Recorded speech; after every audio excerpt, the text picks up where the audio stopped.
We're going to start here in a couple of minutes, but if you haven't signed in on the guest sheet outside, I'd appreciate it if you did it so we know everybody that's here.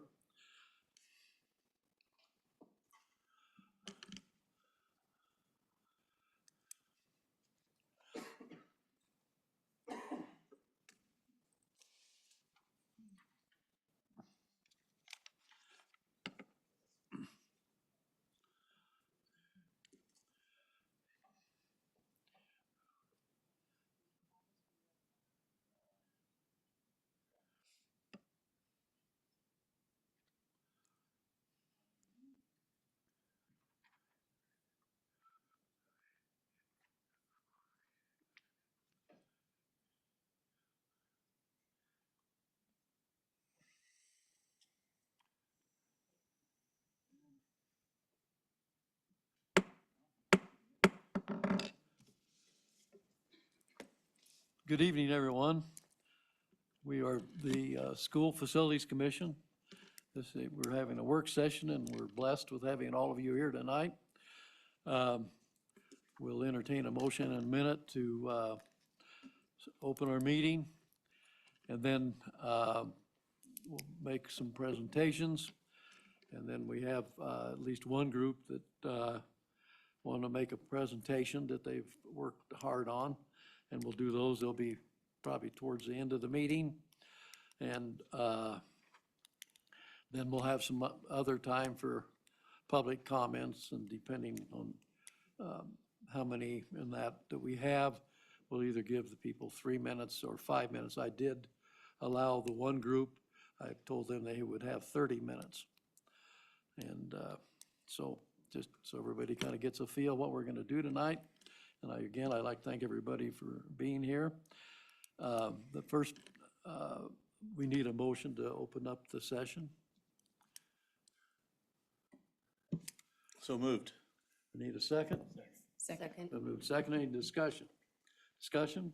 Discussion. Since you may vote, all those in favor, please say aye. Aye. Any opposed, same sign. So moved. First item is Shelby Carlson from the School Facilities Commission, Construction Department. Mr. Chairman, would you like to do introduction? Pardon? You want introductions of the team Yeah, here? why don't we why don't everybody at the head table stand up and introduce themselves to the guests? Okay, I'm Del McComey. I'm the director for the State Construction Department. Sorry, I missed that. Shelby Carlson, School Facilities Division Administrator. Bill Small, I'm with FEA.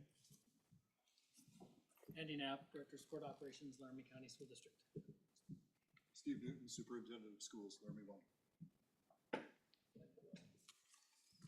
Thank you, Mr. Chairman. Our purpose here this evening is to present and answer questions with regards to the results of the most cost-effective remedy study that was performed for Laramie County School District Number 1 elementary schools. This commission work session was purposefully moved to the evening.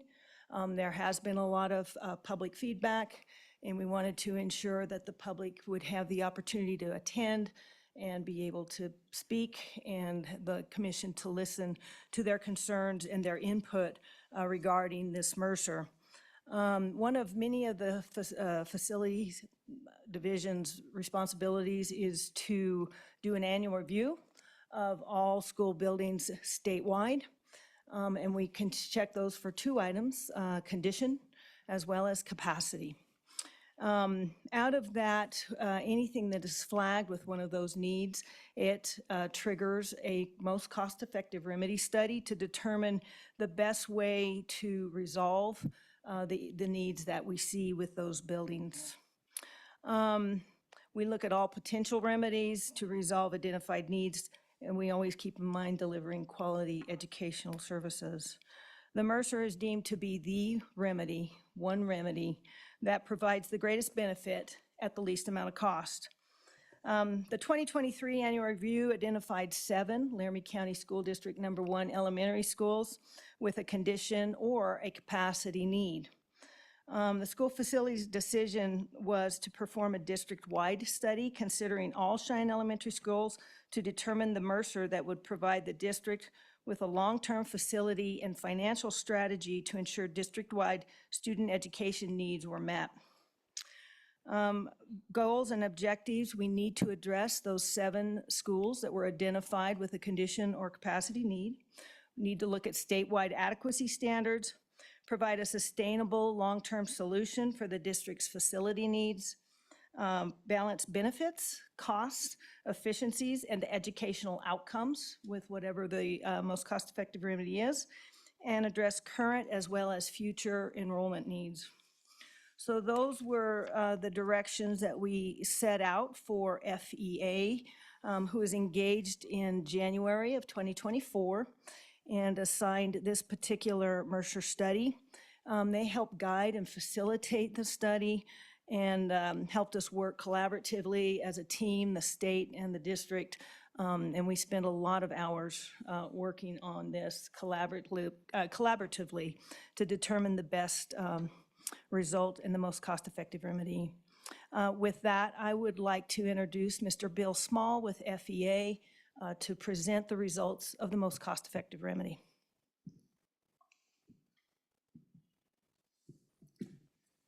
Thank you. Mr. Chairman, I'd like to summarize. First of all, my name is Bill Small. I'm with FEA. I'm principal of the firm and our chairman of the board. I've been with the company for 30 years. I've been in practice in engineering and facility management consulting for almost 40 years. Our team is comprised of FEA and a number of sub-consultants, one of which is Everybody here, Bill? Are we good? Can you hear me? Okay. Our team consists of FEA and a number of sub-consultants, one of which is here with us today, represented by Paul Riley. He is the represents the firm of Marshall Craft. He is president of the firm. Paul and his team and our team have worked together for a long time, and he has been with us from the start of this project. Our team has provided similar services across the country. We've worked in all 50 states and have provided similar analyses and approaches for all facility types, including schools and K-12 schools across the country. What we're talking about today is not a new approach to these types of concerns. They may not be called the most cost-effective remedy everywhere, but in this case, we are studying the most cost-effective remedy as defined by the state of Wyoming. For this project, we were retained, as was mentioned, in January of this year, and we were instructed to look at developing the most cost-effective remedy for 7 school buildings in the context of the entire district. The 7 school buildings I'll summarize, or I'll name in a moment. When we were asked to make this study or conduct this study, we were also given a couple of guidelines. One of the guidelines was that the study would be done over a period of 20 years, or consider a period of 20 years.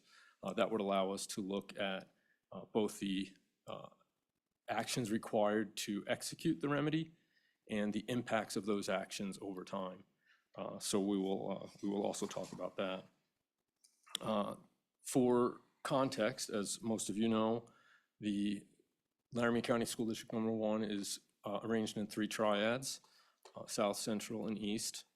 And our study was to look across all 3 triads and all elementary schools in the 3 triads.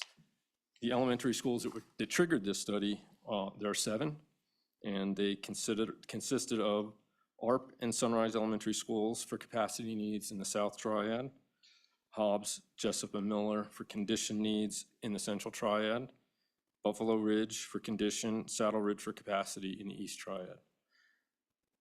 Those were required to be addressed as part of the most cost-effective remedy study, again, in the context of the entire district.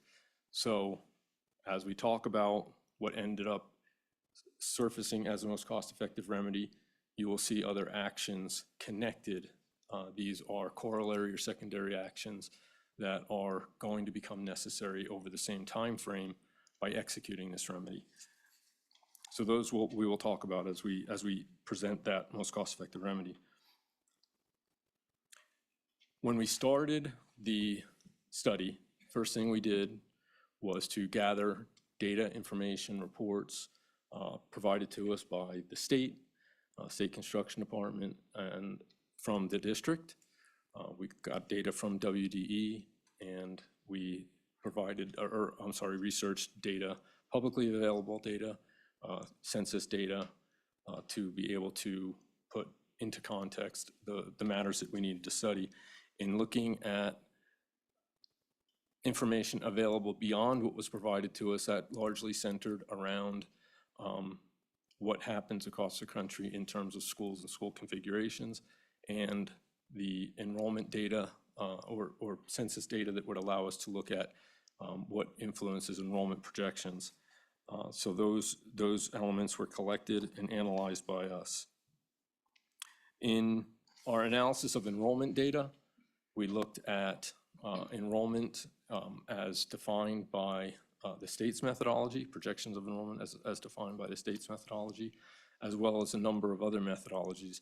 The idea of making those enrollment projections was to ensure that anything that was being reviewed for capacity would be in the context of enrollment projections as required.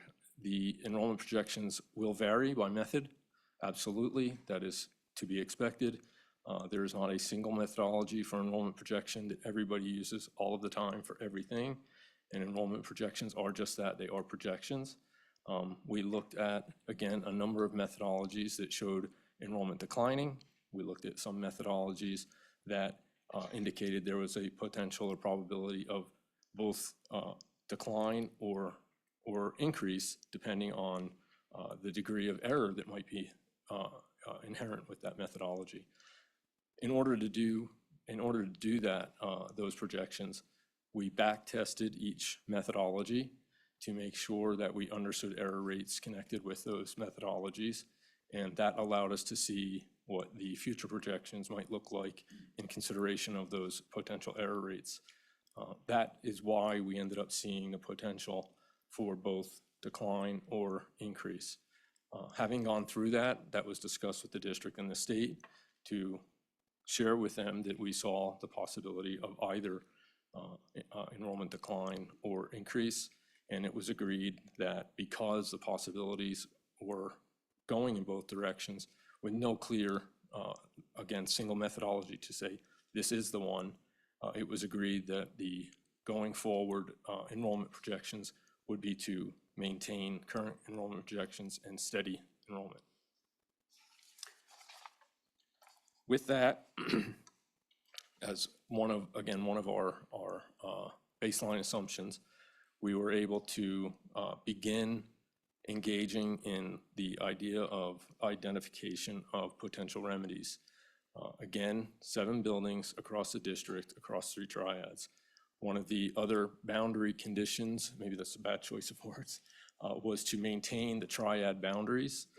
When you look at the triads as configured, they're configured in a logical manner, and they are built around 3 high schools, each triad having a single high school, and 3 7-8 schools, each triad having a 7-8 school, grade level 7, grade level 8. The elementary schools beneath that, K through 6, or any combination of K through 6, feed to a single 7-8 and then the high school. So the idea was then to preserve those triads by name as is, and preserve the boundaries as they were, but to, as we looked within the boundary of each triad, consider what would happen as part of the most cost-effective remedy that would allow the potential adjustment of boundaries within the triad, but that the triad boundaries themselves would be retained. So 3 triads would be retained, elementary schools feeding to up through to the 7-8s and up through to the high school. In the east and central triads, there is a 5-6 school That is a part of a strategy that was implemented well before this study and adopted by the district, approved by the state to introduce the 5-6 configuration.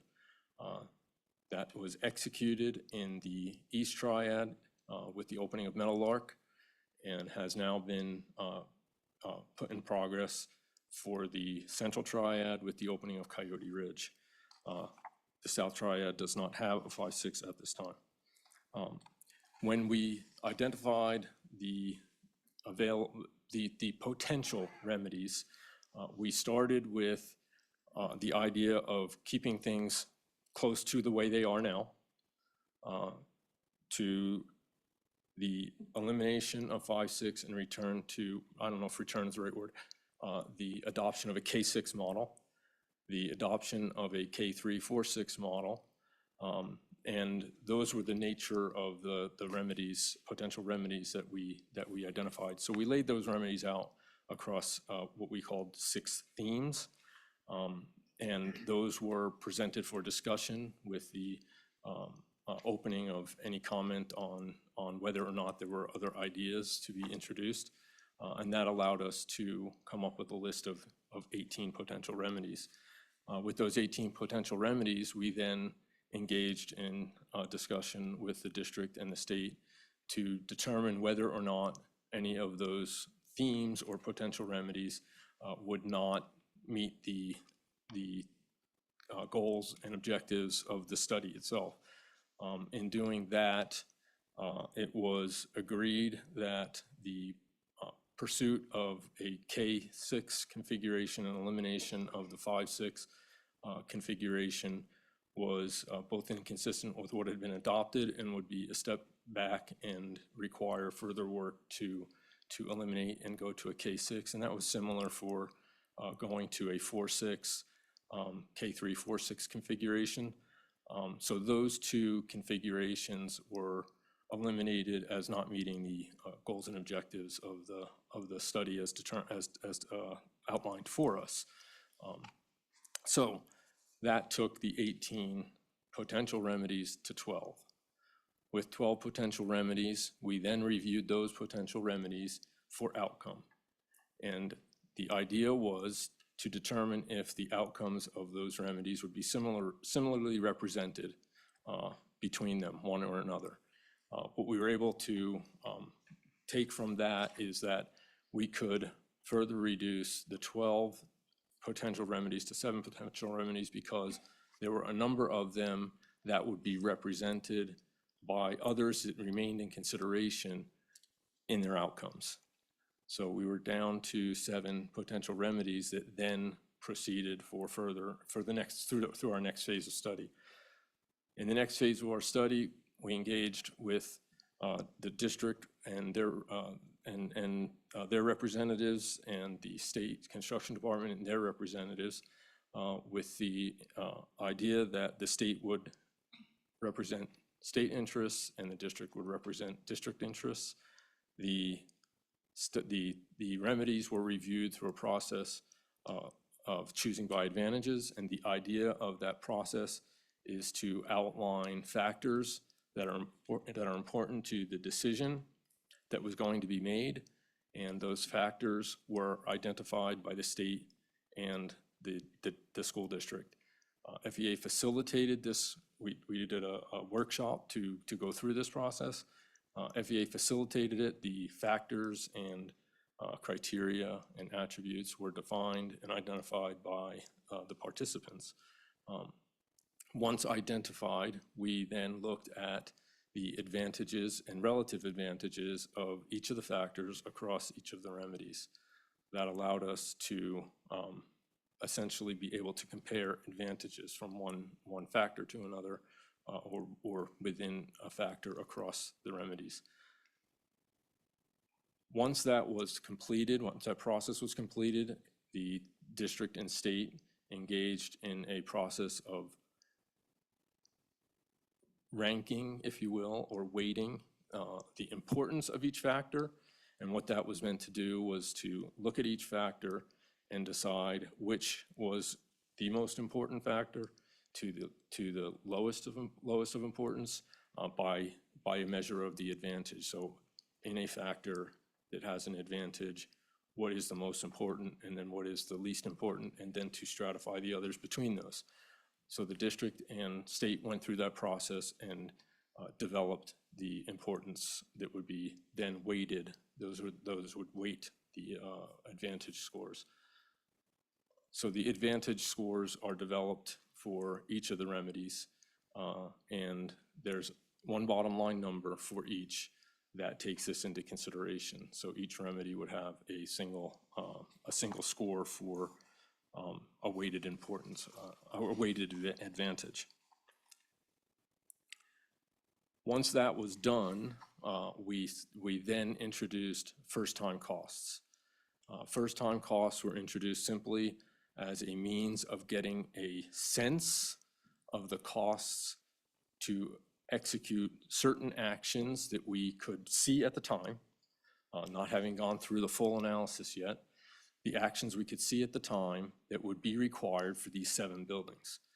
So it did not necessarily yet identify the secondary actions that might be required, and it did not consider, by design, yet the long-term costs for these facilities, the major maintenance costs or costs related to major maintenance and operations, which would come through the block grant, as well as first-time costs of construction or any other action that might be taken for a given building.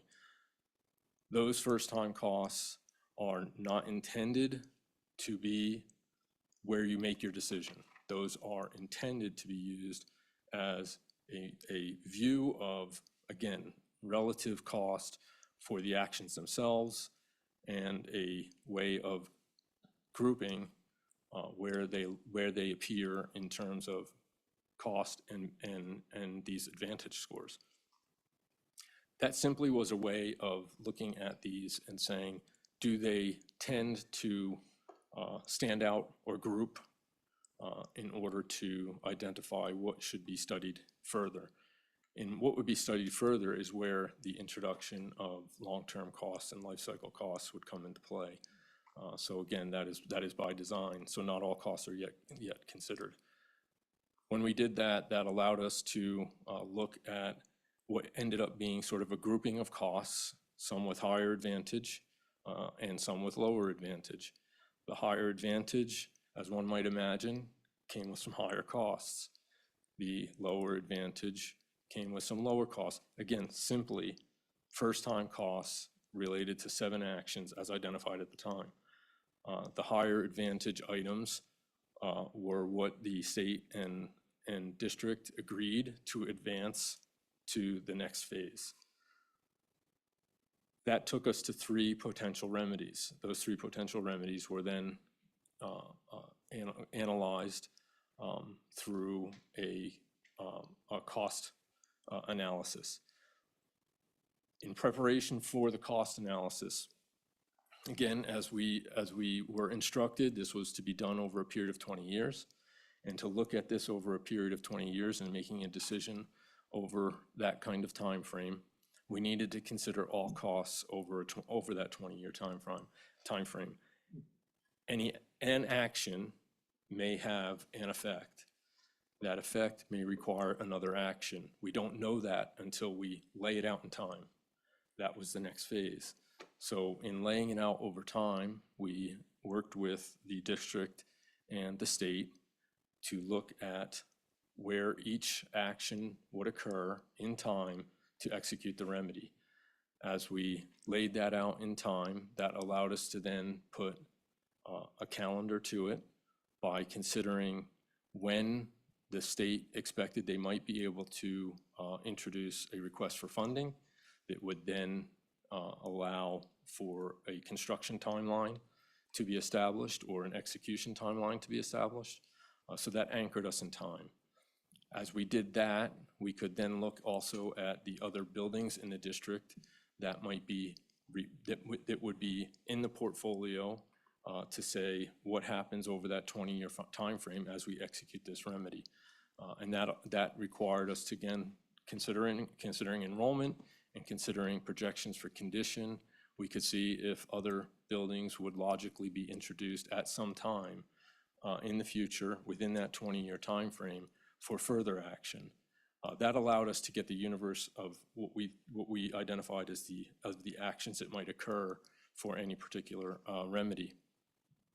With those laid out, we worked with the state and district again to consider a couple of ideas that the district had for a slight adjustment to some of the actions, and that allowed us to, instead of just saying that we would replace one of the remedies, we just took those ideas as an additional remedy, potential remedy. So the collection became an additional remedy. So we introduced two more that were similar to the others, but just slightly varied in how actions might be executed.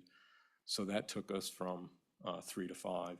The 5 potential remedies were then analyzed for first-time costs and ongoing costs. Again, the ongoing costs being major maintenance and block grant. The costs being considered are costs to the state. That's how we were instructed to view this. This is the most cost-effective remedy for the state. So in laying out the timing and the costs, each cost is forecast forward to the time of activity or execution.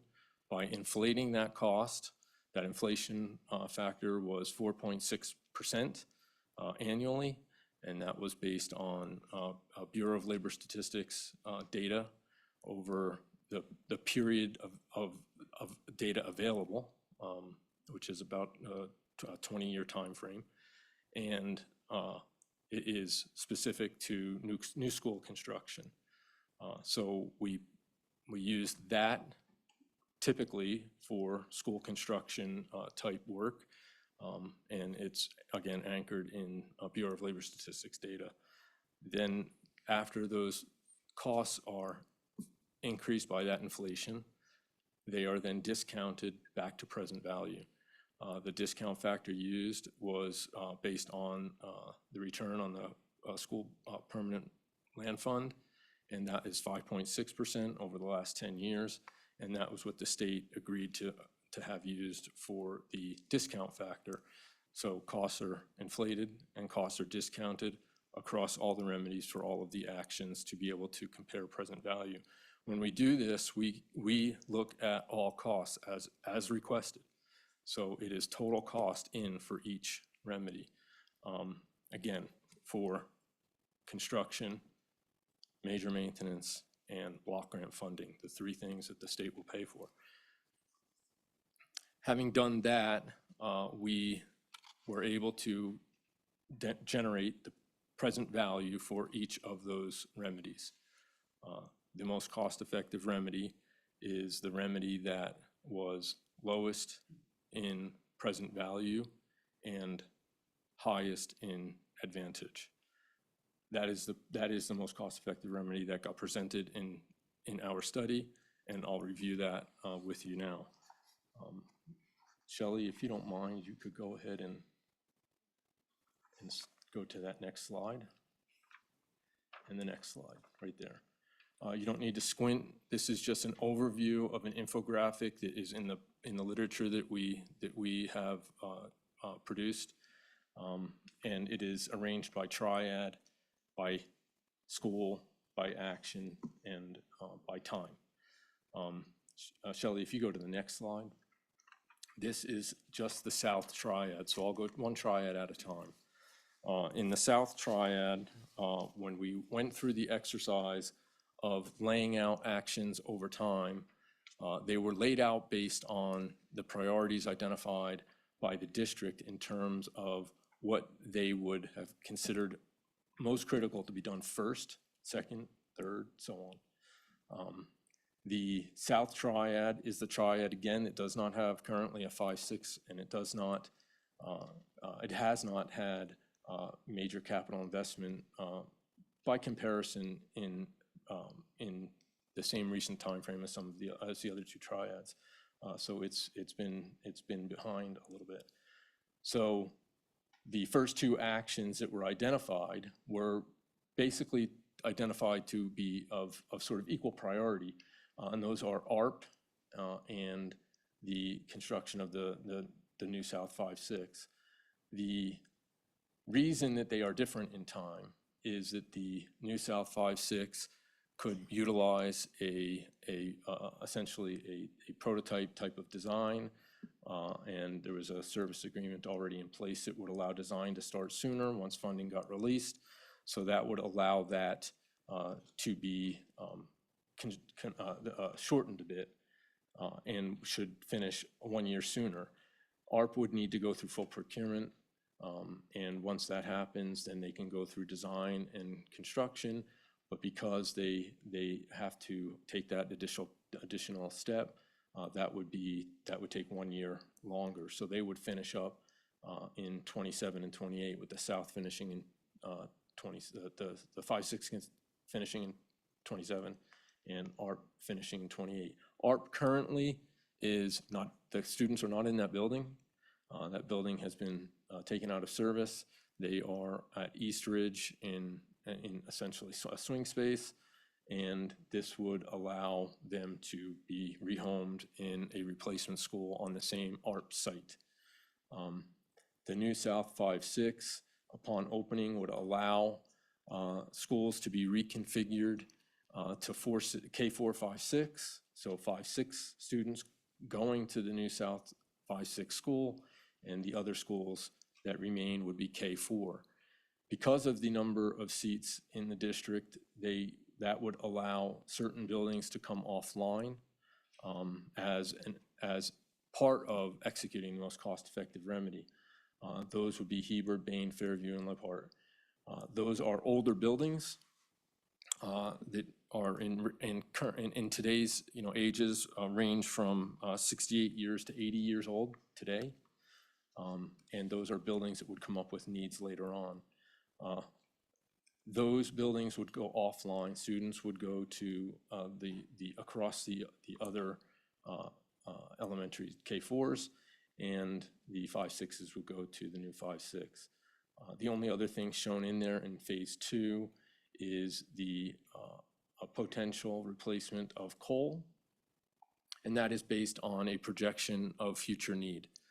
As that gets closer, that need will either be realized or not, but because it is potential that would be needed, that is shown as a replacement school that would be executed or completed in 2034. With that, the South Triad would be fully executed and would join the other two triads in being arranged in a K4, 5-6 configuration. And for all intents and purposes, that execution would be fully complete by the opening of the new ARP. So that is the South Triad. And Shelley, if you can go to the next one. The Central Triad had 3 buildings, Hobbs, Jessup, and Miller, that were identified for condition needs. Those 3 buildings are, again, older buildings. And the other thing that is already in place in the Central Triad is that Coyote Ridge has been recently opened and started to be populated. It has not been fully populated yet. When that is fully populated, then other buildings will become, essentially there will be excess capacity. So that would, with some boundary adjustment and reconfiguration, we can fully execute the 5-6 strategy in the Central Triad, and then Jessup, Miller, and Deming can go offline. Hobbs would be completed, as shown here, in 2030. The reconfigurations are intended to be completed by 2027. And the only other thing shown here is the potential for an addition to Coyote Ridge if needed. That, again, we have not seen in enrollment projections, that would absolutely be needed, and if it is, that would be determined between now and 2031 when the funding request is shown. But the cost is included in the analysis because we believe the potential could be for that to require an addition. And again, that would complete the central triad. There are four darker gray circles that are shown as no action, and that is Clawson, Gilchrist, Willardson, and Freedom. The first three, Clawson, Gilchrist, and Willardson, are remote rural schools that would not contribute to the assistance of the remedy in this triad. And Freedom services the base in that community and is well utilized, so would not offer any solution as part of this triad. So those four buildings were not considered to be used in terms of developing the response for the central triad. And Shelley, if we could go to the next. Third triad, East, had two buildings identified, Buffalo Ridge and Saddle Ridge. When we identify actions for any remedy, we look at both construction alternatives and non-construction alternatives. The idea there being, if there is potential for non-construction alternatives that would represent lower cost to the state, those need to be considered. So Buffalo Ridge in the East triad is going to fall into this category. When we look at non-construction alternatives, we look at doing nothing, and by doing nothing, I don't mean neglect. I mean that it wouldn't require capital investment at the time.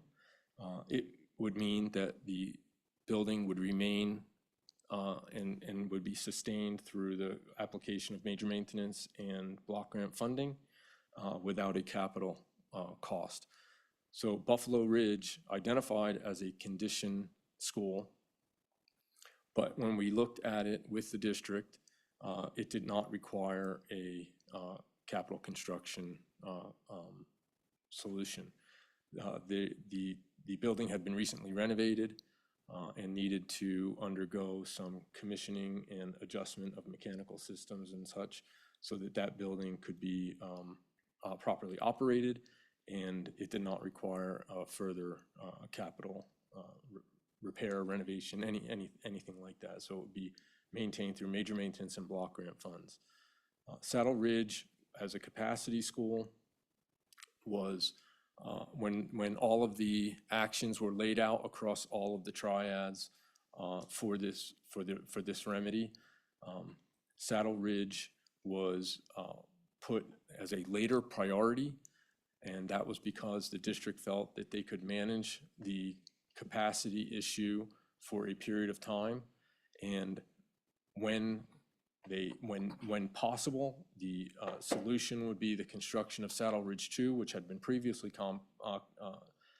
considered by the district, not yet executed. The land has been purchased, the site is available.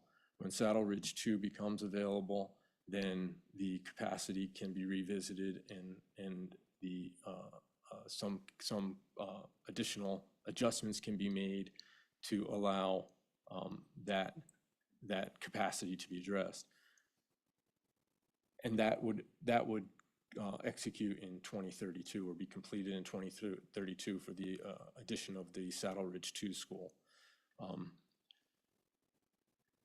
One other action identified for the East Triad is in addition to Meadowlark to allow all the all the 5-6 students to go to Meadowlark, which would then allow some reconfiguration of schools that are now K-6. That would fully implement the 5-6 strategy in that triad. And that concludes the presentation of the Mercer itself, at least the actions of the Mercer. I'll highlight a couple of considerations as we went through this. One is when going through this, we looked across again, the district and the building set, if you will. And we saw that the average building age across the district is about a little over 46 years. However, the average age of some of these buildings under consideration for replacement or taking offline would be much higher. These are older buildings, and addressing those older buildings on, in some cases, what are considered inadequate sites from current adequacy standards were some of the buildings that were noted as going offline. I should have noted here that in this strategy, by the time Meadowlark is put in place, then Henderson would go offline. In any strategy that we look at, and in any remedy we look at, again, in looking at non-construction alternatives, the idea was, would there be a series of actions that would allow for a more cost-effective execution? And as part of that, and because of some of these buildings being as old as they are, it was deemed to be most cost-effective, given the fact that the capacity is there in aggregate, that some buildings could come offline and prevent the need for further investment in buildings that are aged and in a situation where you have excess seats. So at the end of this execution of the Mercer, the average age of the buildings at the time that this is fully executed, so at the end of the 20 years, would drop from today's 46 years to 30 years at the end. So we'll see a drop in average age by a little over 16 years. So that also allows for the district, as some of these actions approach, to consider how they're executing major maintenance funds and executing block grant funds so that they can time that. And there may, in fact, be an ability to avoid some costs, which was identified by looking across the buildings that were potentially being replaced or going offline. And some of those cost savings would accrue to the district, not to the state. So those are not included in any of the costs and calculations. They were just offered as a potential savings to the district that would allow the state's major maintenance dollars to be stretched further. Not that those costs were included in the analysis. So that would be, again, a corollary benefit of this would be the average drop in age, which would put buildings in place that would be fewer in number and more easily operated and maintained by the district, and the intent would be to lessen long-term costs. And with that, I will turn it back to Shelby. Thank you, Bill. I wanted to dig just a little deeper into the, Shelley, if you could put that slide back up there for me, please. I wanted to dig in a little more to the time of the funding request. So any place on the infograph that you see a black dot is when we have decided that's when we would make a funding request. We laid that out very strategically for a number of reasons. Number one, it gives us smooth progression through the Mercer from planning into execution. We've got the $83.4 million available, and we can address the most urgent capacity and condition needs fairly quickly. The first three construction buildings, ARP, 5, 6, as well as Hobbs, none of those need swing space. And so, as we looked at laying these out, considering the impacts of swing space was a very serious consideration. And so we can address urgent needs quicker. We did consider local economic factors, considering our local contracting force as well as our local workforce. We do know we'll have 2 data centers under construction. We'll have the big Sentinel project going on the base. And, you know, we have done it once before. We don't want to do it again, but sometimes we get too much construction going out there. We can drive our own inflation by just overloading the workforce and the contractor force. So we did think about that. As you look at how they're lined up, we at times have 2 schools under construction, but never more than 2. Smaller funding requests are a lot more manageable to make to the legislature. So as you look out there, we can be looking at $30 to $40 million requests as opposed to looking at $200 million requests.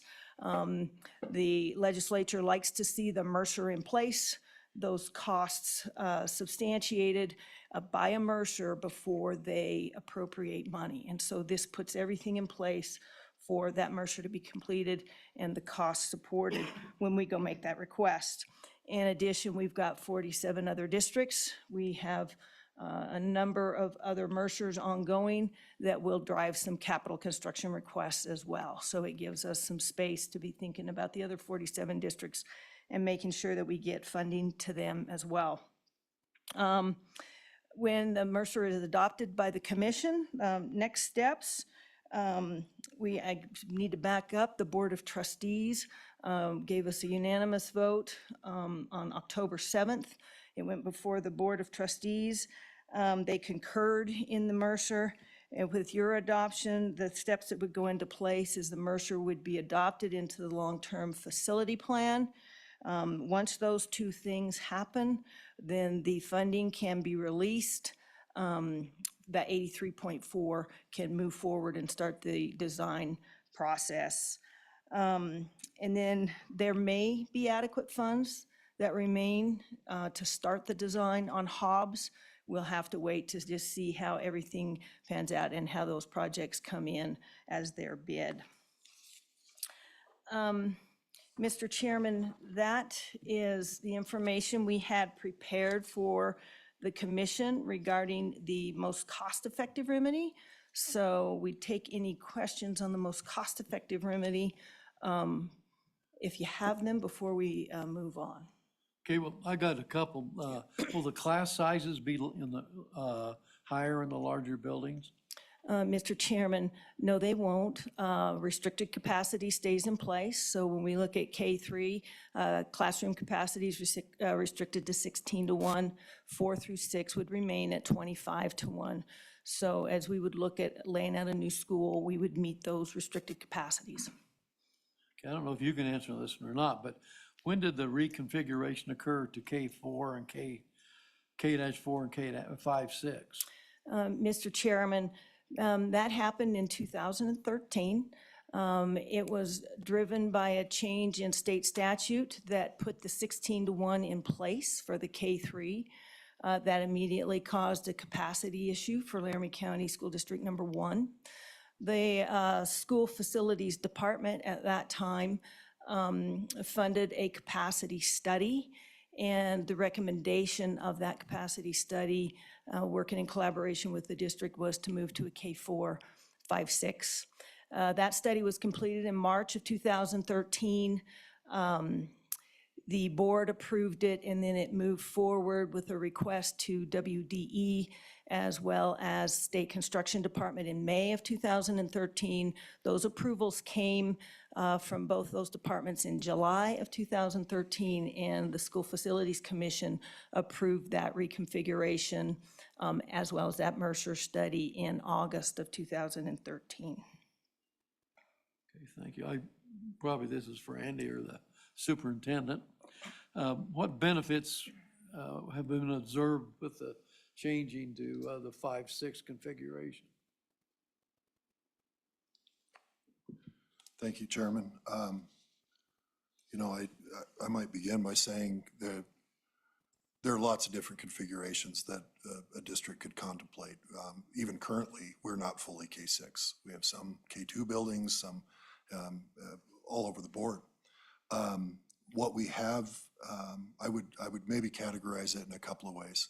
The benefits, for starters, is it addresses our capacity issue. Beyond that, I think it also allows for us to quickly get students who are in less than desirable schools into a better school. One of our current 4, 5, 6 buildings, we put a heat gun on the window pane, and it read over 140 degrees coming through the window pane. And so I think there's a, which isn't directly answering your question, I realize, but the ease in which we can get kids on the south side of town into schools that are not nearly 90 degrees in the ambient temperature is certainly a benefit of moving to this model. But within the actual model, I might suggest that we've seen a number of things. We have a number of schools right now that are single section schools, meaning there's only one kindergarten class, one first grade class. With the 5-6 model, there's an ability to have more classrooms in each grade, which allows kids to be grouped and regrouped for interventions in different ways. If there's only one third grade class, there's no way to reconfigure as you're trying to regroup kids. There's been a benefit for our teachers having more peers to collaborate with. If you're addressing standards in 5th grade and there's only one 5th grade teacher, your ability to collaborate with others is quite limited. In many of our schools, I think it's 13 at current, in our current configuration, we have, I believe, 13 schools that have pre-K students in them. We absolutely see some struggle when you have 4-year-olds in a building with kids upwards of 11 and 12. And so removing those 5-6 students into their own environment where developmentally the kinds of things that 5th and 6th graders are contending with can be separate from the things that 4 and 5-year-olds are. I think it also has allowed us to consolidate a lot of our efforts and a lot of our resources. You're buying STEM supplies for just 5-6 or K4. So our ability to be more efficient in what we purchase and what we stock in each school has been beneficial as well. So I would be the first to say that while we have seen that to be true, I'm sure there are those folks who don't see that as the most ideal configuration. I mean, the literature isn't clear that that's the case, but we have absolutely seen benefits educationally because of the reasons I mentioned. What, has it, what, and would it handle the busing cost? Is it gonna cause additional transportation costs? And Mr. Chairman, we have looked at that. To completely finalize that, we'll have to continue through this and then see what our interior boundaries look like in that triad. But we've run some of those programs. And when we set up those bus routes, what we're looking at is, we're obviously taking bus routes out of 4 schools here. So that gives us back quite a few routes that we can add back to go to the 2 new schools. We have had to add a bus route or 2 for each 5-6 that we've added in the district. And it's generally because we bus the K4 to their K4 school and then transport them over to the 5-6 and back. So we anticipated that. We don't anticipate a lot of change in that. And then when we're done addressing all those routes, we'll audit it and check them for times and make sure we have everything covered in that and don't have anybody on buses too long.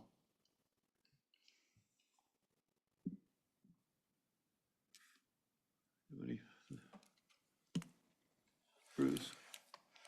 Thank you, Mr. Chairman. Mr. Smith, you talked about the ranking and weighting. Can you talk a little bit about what were the factors that were most important in defining that weighted advantage? Thank you, Mr. Chairman. The factors, again, were identified jointly by the school district and Schools Facilities Division, and they included security, site improvements, accessibility, building code, space adequacy and utilization, program disruption, student environment condition, addressing needs of special needs students, grade configuration, boundary adjustment and transportation, operational efficiency, capacity, and modernization. Those were the factors that were identified by those folks. And then once weighted, Space adequacy and utilization was rated the highest in importance. And then lower in importance were things like, and I'll explain why, things like security, site improvements, building code, and accessibility, anticipating that the construction that would be conducted would address those things as part of construction. But important to identify as a factor so that it can be considered as an influencer in the decision. So those were on the lower end of the scale. And then things were stratified in between. So it ranged from importance of 100 down to an importance as low as 15. And again, the way that those importance weightings were determined was by a collaborative conversation between the district and the school facilities division to say what was most important, and that was what was carried forward. Thank you. Mr. Chairman? May I ask? Go ahead. Yes. So just a couple of questions here. With this option, what was the projected capital construction cost total for the next 20 years? For the construction costs alone, for this most cost-effective remedy was about $230 million. That is current dollars for construction or allowance for demolition and additions. I do want to comment that each building that was taken offline was associated with a cost of demolition, not a prescription of demolition. That is not something we can do. That is not something we can prescribe. It is considered so that there is a cost in the analysis. The disposition of those buildings will be determined by the state and the district, and through public discourse. That's not something that we can design into the process, but the cost was allowed in there. So $230 million total for the Mercer. And that was 5 projects, is that correct? Sorry, 7 projects, so 7 construction activities, and then some again related demolition costs associated with buildings being taken offline, but 7 construction activities. Thank you. I have one more question, that anybody can answer any of them at the table, but can the 5-6 schools accommodate the K-3 without major renovations? Mr. Chairman, not without some major renovations. So they're built for obviously larger students. Restrooms are built differently in our space utilization. So I might defer to Shelby if she has another comment on that, but you would not be able to transfer a K-6 school into our 5-6 school without quite a bit of work. Mr. Chairman, I would agree with Mr. Knapp. They would take some significant costs to renovate those to accommodate the younger kids, the 16-to-1 configuration, locations of restrooms, smaller children, those types of things. So we'd have to go into those new buildings and do some major work. Any other? I'm wondering, as we're looking at things and we talk about boundary adjustments, because my boundary adjustment in my school districts are the county lines. So logistically, what does a boundary adjustment look like when it shows up in this plan?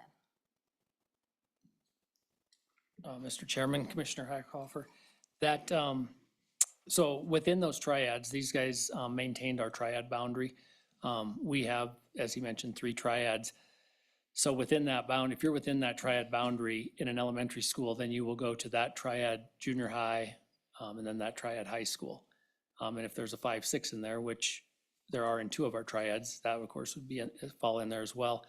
So the boundary adjustments we're talking about right here, when they look at, within that triad, if we have a school that needs a condition remedy, for example, it's one of the ones they flagged here, when they look at that, if we have schools with capacity available in them, one of the non-construction alternatives would be, of course, to put those students in that other school that has the room, as opposed to renovating or replacing the school that is on the condition list. So that boundary adjustment, what that would be is, those kids their boundary was to go to that school.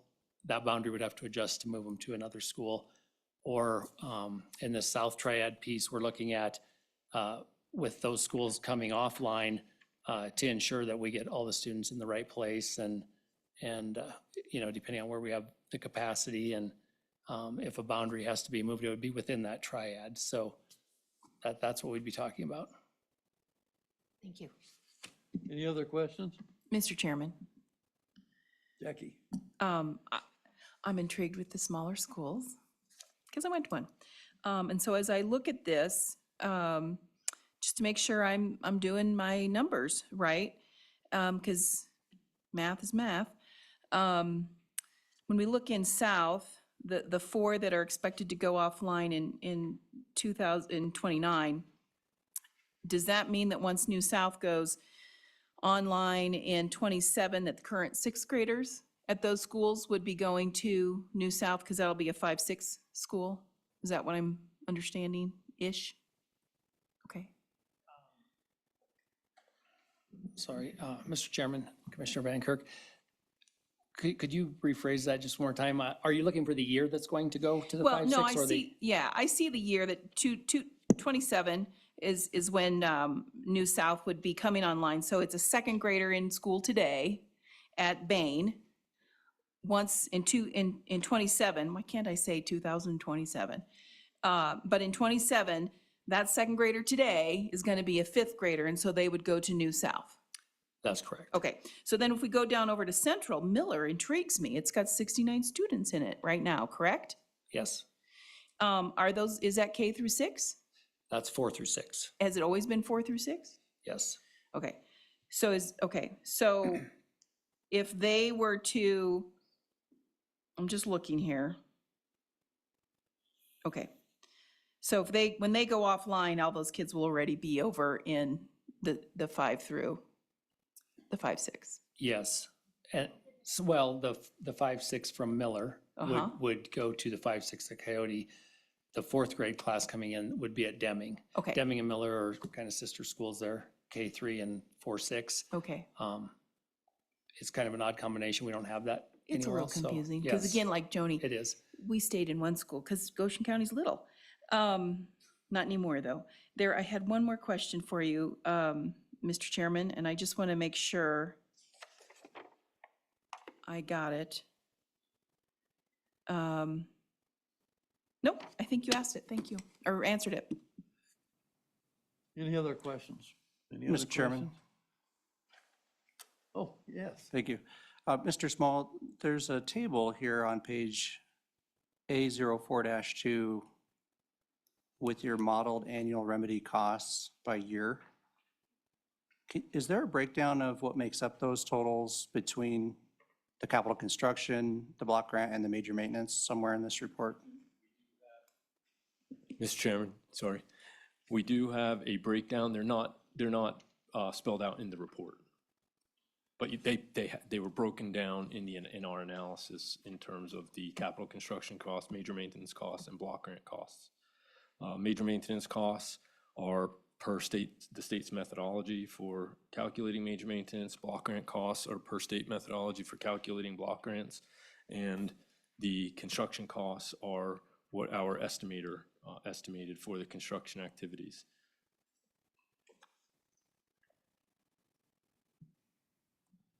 Mr. Chairman, is that something the department could provide? Is that something you have readily available? Mr. Carroll, sure, we can provide that information. Further questions? Okay, if you Shelby, if you'd share what you learned in your review of the 1B and other with us? Yes, Mr. Chairman. Based on public feedback after the board meeting and the interest in option 1B, we made the decision to go ahead and have our consultant, FEA, work their way through that option, just the same as we did the other 5 remedies. Look at it over a 20-year time frame.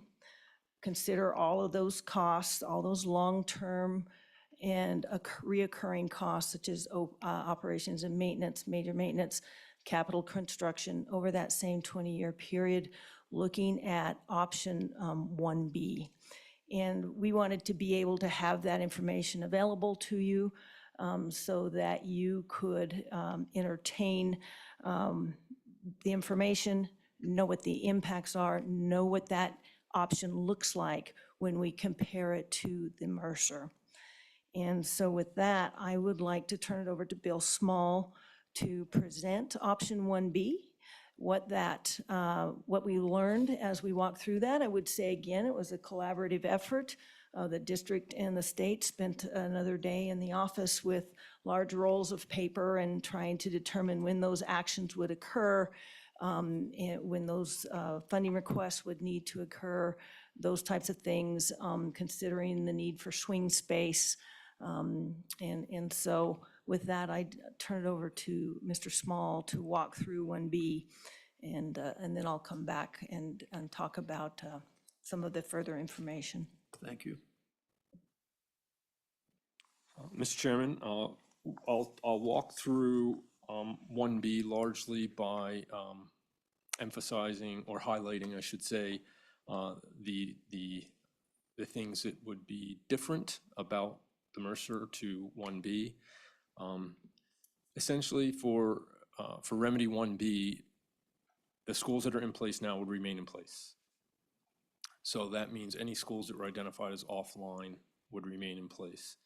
In doing so, and again, in comparing one to the other, we needed to look at what would happen to the buildings that would remain in service over the 20-year period, as we did with the Mercer. So that allowed us to identify activities and, as was stated, to lay that out, those activities over time, those construction actions over time. When the state and district got together and laid them out by priority and put them out in time based on anticipated ability for anticipated funding requests, we came up with a timeline that would include all activities. So if we could go to the next slide, in the South Triad, that would mean that Hebert, Bain, Fairview, and Lephart would remain online. And in doing so, we looked at what would need to happen for those buildings over the next 20 years. Because of all of the other actions that have already been identified, and in looking at when some of these needs might arise by looking at age and condition, we were able to, again, identify years of action for those schools. Because they are older buildings, there are, and true of the buildings being taken offline, there are challenges with older buildings in terms of renovating them for use to be comparable to the other buildings that the state would normally construct. The buildings are older, more compact, lower in ceiling and roof line, mostly with masonry construction, exterior masonry constructed walls on the interior. These are hard things to move around, difficult things to move around, and costly. The other thing, when we build new buildings, we're putting in cooling. Cooling takes up space. These are typically buildings with roof construction, not conducive to rooftop mounted equipment. Vibrations are not good on older wood structures. They would need to be supplemented or reinforced or completely roofs completely removed and perhaps raised and replaced. So the challenges of renovating these buildings did not present a reasonable alternative to us. So those were identified for replacement. If they were replaced, some of these are on sites that are inadequate by today's adequacy standards. So they would end up being recited. That is a challenge in terms of where you would recite these buildings. But nonetheless, we identified replacements across the 4 buildings, Hebert, Bain, Fairview, and Lebhart, and that would be completed in 38, 39, 43, and 44 respectively. And those costs were then factored into the analysis. The previous costs that were considered for ARP, Sunrise, and Cole remain. So that is the south triad. If we go to the next slide. Shelley, if we could go to the next slide. In the central triad, the Deming was shown as coming offline. Jessup and Miller were showing as coming offline. So we introduced similar reasons, introduced potential replacement for each of those buildings in 30 and 32 for Jessup and Miller, and then out in 2040 for Deming. And those costs were then factored into the analysis. The other buildings were, again, some of the buildings that were previously noted as no action or remain as no action. In the East Triad, if we could go to the next slide. Excuse me. Again, Saddle Ridge, same action. Henderson was noted as coming offline, is shown with a replacement, with that replacement being shown in 2033. So each of the buildings that were shown as going offline are addressed in this remedy. They will come up with these needs over time, and they've been addressed to allow them to remain. But again, they won't necessarily be recited on the same sites if the sites are inadequate. So that's another challenge with this particular remedy. In executing this remedy, there would be at the end a decrease, if you will, in average age of the buildings. As I mentioned in the Mercer, the average age would at the end of the 20 years would be about 30 years. In this, the average age would be a little over 35 years. The average age of buildings when replaced in this remedy would be about a little over 80 years old by the time they're replaced. Leading up to that point, these buildings will require a lot of attention and a lot of state resources to continue to operate these buildings. So again, another one of the advantages of the Mercer is to have potential cost avoidance. Again, those costs are not factored in. Cost avoidance is not part of the calculation. This is similarly cost of construction, cost of major maintenance, and cost of block grant. Those are the costs that are factored into the analysis. Similarly, all costs are inflated to the time of the action and then discounted back to present value. And that was conducted for 1B. Another distinction that I'd like to make is that going back to the sort of economic impact, if you will, regional impacts, the Mercer would require 7 construction actions to complete. This will require 13 construction actions to complete. The first time cost of construction for this, it's several more buildings, is about 270 or so million, as compared to 230 million on the Mercer for the construction costs. Once completed, once either remedy is completed, the end costs are the ongoing operations, maintenance, block grant, major maintenance costs. There will be a difference.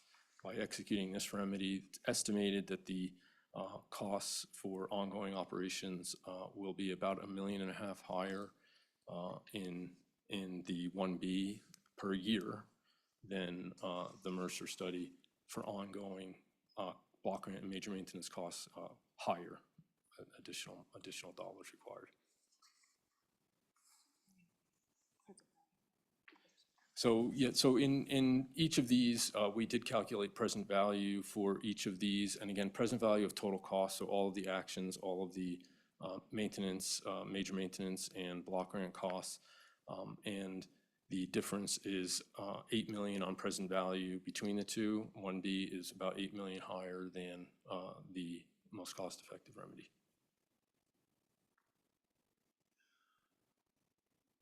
Shelley, could you tell us if 1B is unworkable or workable, and why?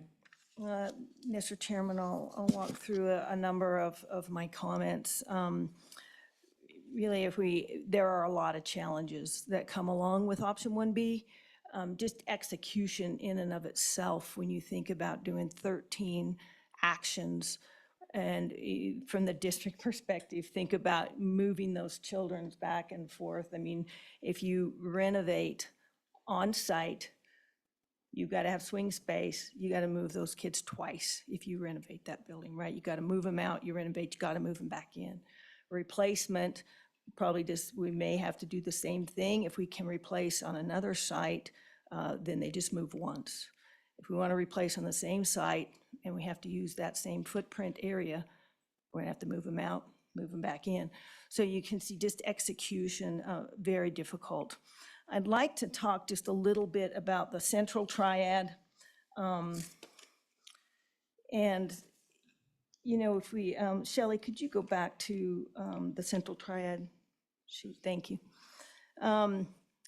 You know, if we look at the central triad today, where it sits, there are approximately, and we don't have these numbers completely scrubbed and back from WDE yet, so these are approximate, but there are approximately 275 students today located in Miller, Jessup, and Deming.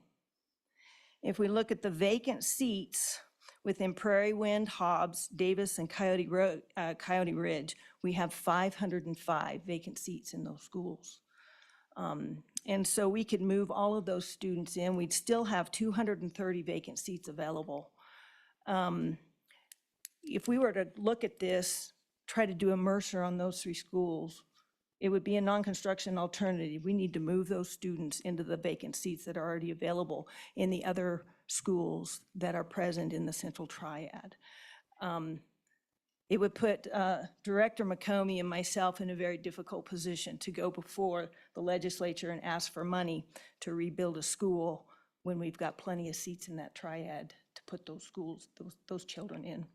And, you know, as an example, if we just look at Miller, 77 students, would we go ask for money to rebuild a school to put 77 students in it? So I think, you know, just some of those challenges. I think 1B, reason it came out to begin with, it's incompatible with the educational model that the district's using.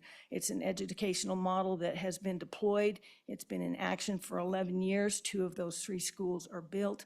It's just not compatible to what they are doing in the district. 1B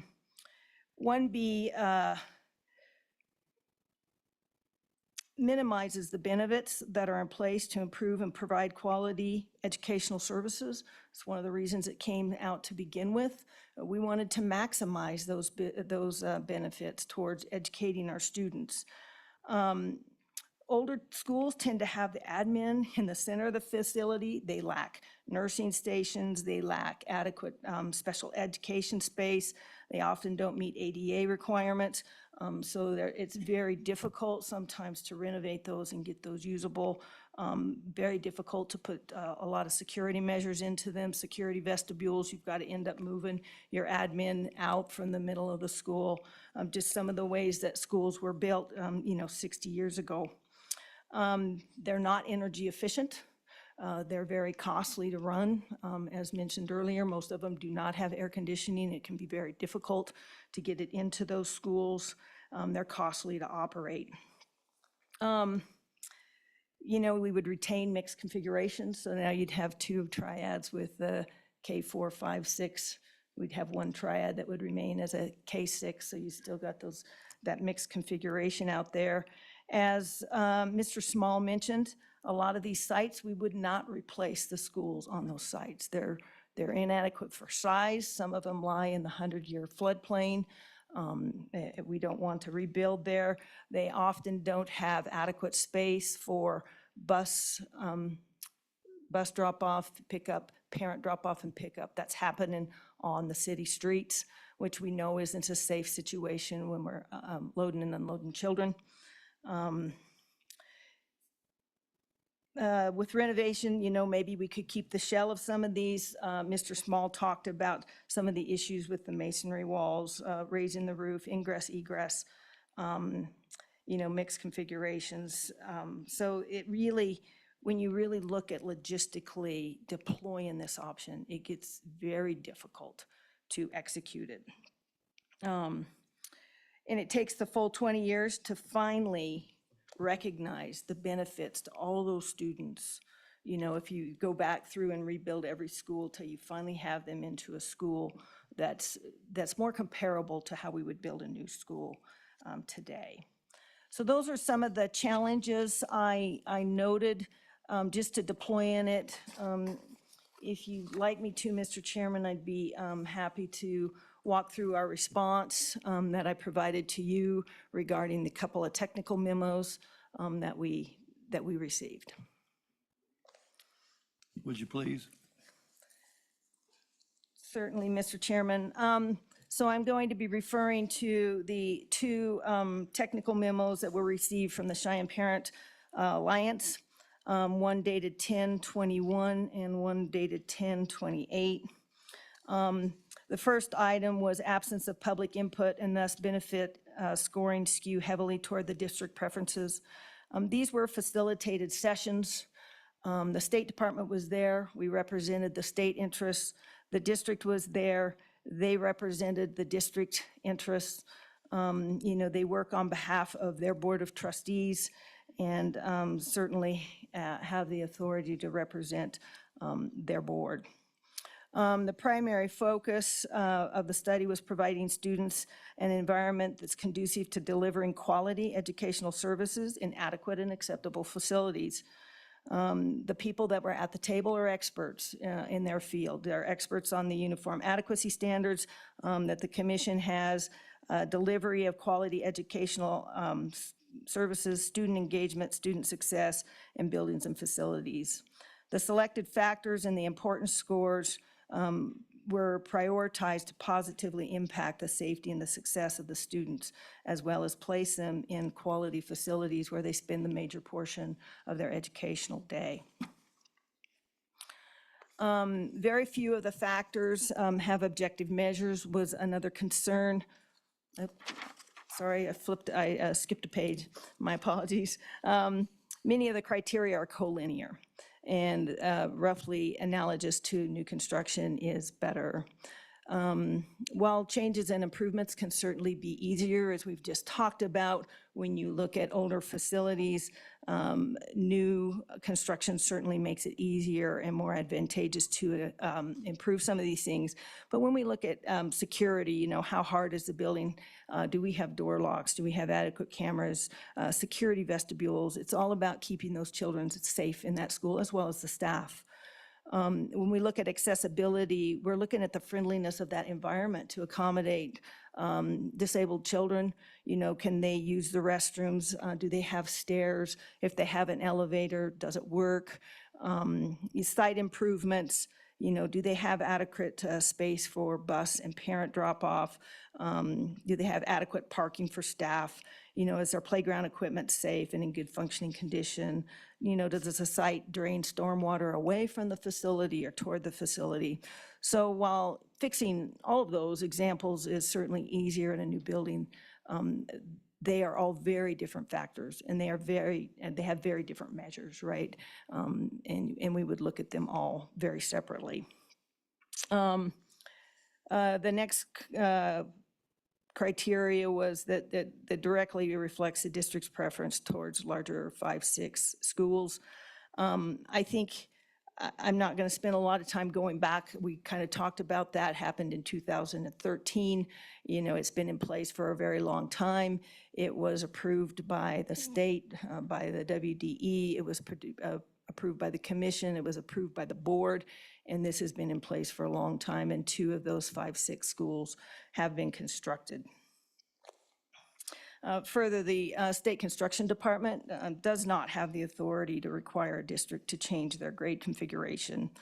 And a grade configuration that is incompatible with the grade configuration chosen and approved by the board would very likely not be an accepted Mercer remedy. Very few of the factors have objective measures. While the measures don't indicate an actual number, familiarity with the buildings does, and is why the term degree was provided.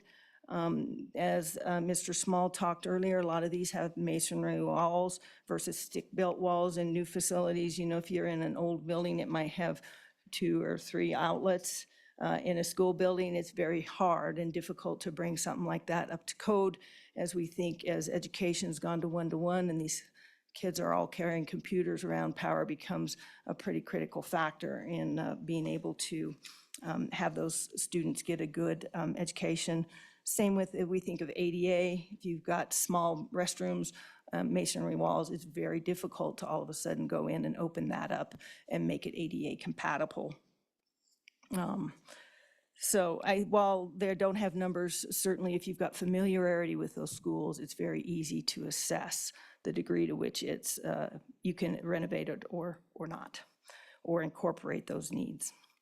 The criteria should have been standardized, and this process was performed by standardizing every advantage from 0 to 1 prior to applying the important weighting to the advantages. Lack of clearly missing criteria that the public may have added, I would just say that we address that in the narrative under item 1. The bias towards district preferences, my response again is just that is the educational model in the district, and that's what we needed to align to. Item number 2, the choice of options carrying forward into the final cost benefit analysis was repeatedly pruned based on district preferences. I don't think I will spend a lot of time here. I think Mr. Small walked through how that pruning happened, why that pruning happened. And I think as you looked at a lot of those alternatives, just as we looked at alternative 1B, sometimes you can see right away that those are not going to rise to the top.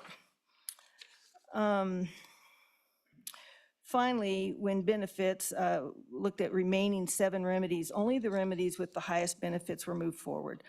That's correct, and that was our goal. We wanted the greatest advantages to quality educational programming, student safety, and success. Those were the advantages that were pushed forward. Retaining 65-year-old school buildings will not place students into a learning environment comparable to that of the newly constructed schools. Many of these older schools cannot be replaced on their existing site for one of a number of reasons, which I've already covered. Cheyenne Parent Alliance memo, item 3, the present value analysis was incorrectly performed for 3 reasons. First was the inflation rate used 5.6, which was incorrect. It should have been 4.6. They actually did use 4.6 as the inflation rate. 5.6 is a discount rate. There was a typographical error under the particular graph where those numbers were shown, and that will be corrected through an errata sheet. Benefits were not included in the present value analysis. Because benefits are not dollar denominated, they were not carried through. This evaluation was performed using a standard method of calculating the present value of future costs and was not intended to mix costs with advantages benefits that are not dollar denominated.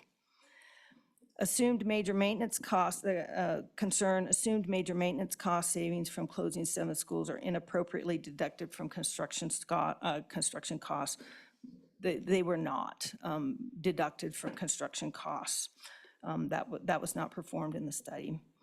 The cost savings accrue to different entities. The state of Wyoming will pay all construction costs, but major maintenance savings will accrue to the district. The answer to that is yes and no. Operations and maintenance funding is included in the block grant first that goes through WDE. Major maintenance funding is funded through the state construction department. We assess how much major maintenance they get every year. We make a budget request for that. That money comes to the state construction department, and then it is paid out to the districts in quarterly payments.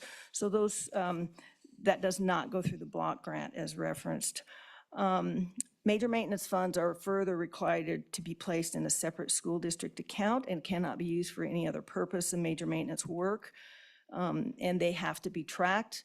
Every year, the districts provide an annual report on where those funds were spent, and that checking account is balanced so that that account that they use is balanced. Major maintenance is calculated for the upcoming year based on using the previous year's ADM. So when a school building goes offline, for the first year, because we're a year in arrears, we keep that building in the calculator. Otherwise, we lose the ADM that was in that building.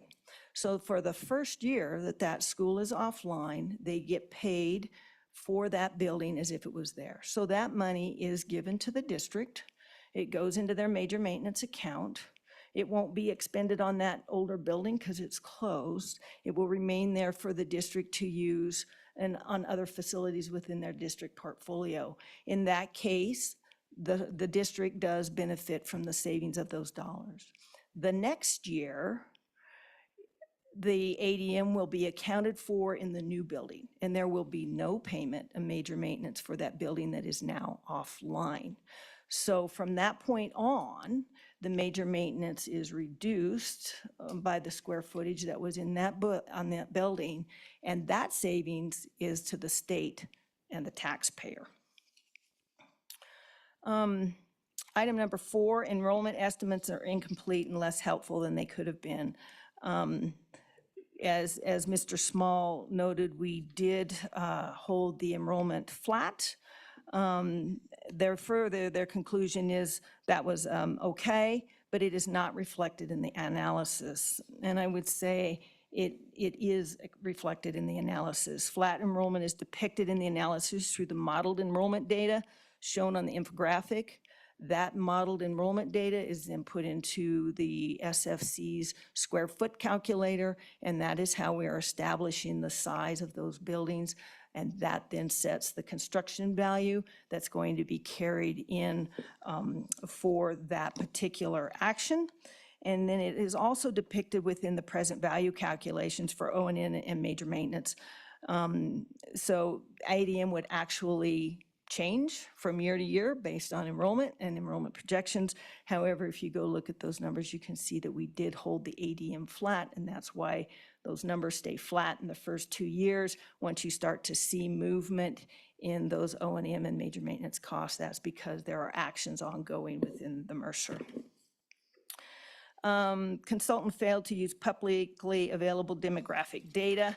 I don't think I need to spend much time on that. Mr. Small indicated they did look at demographic data and came up with the same result, that it does show increasing enrollment.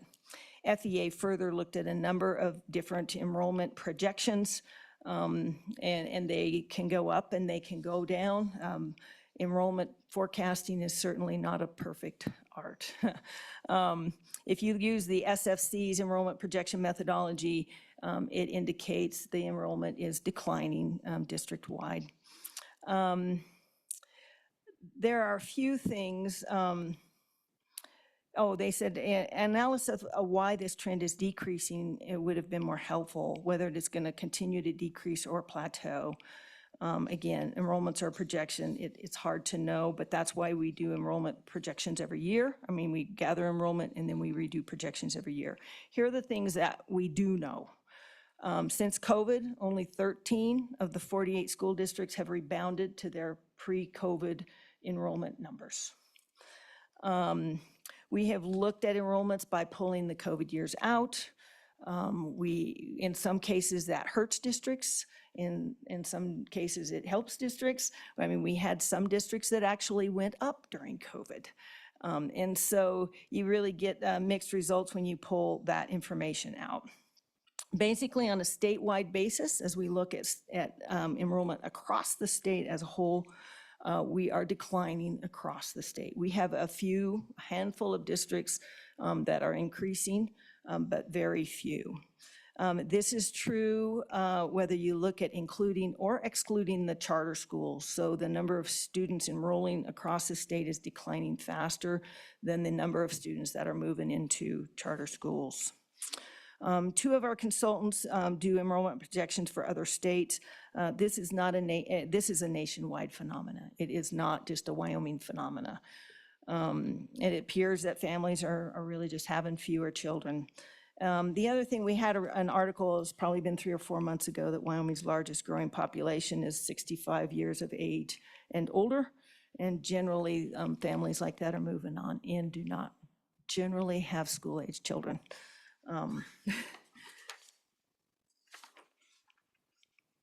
The report cover is an image of Hargis Hall at Auburn University in Alabama.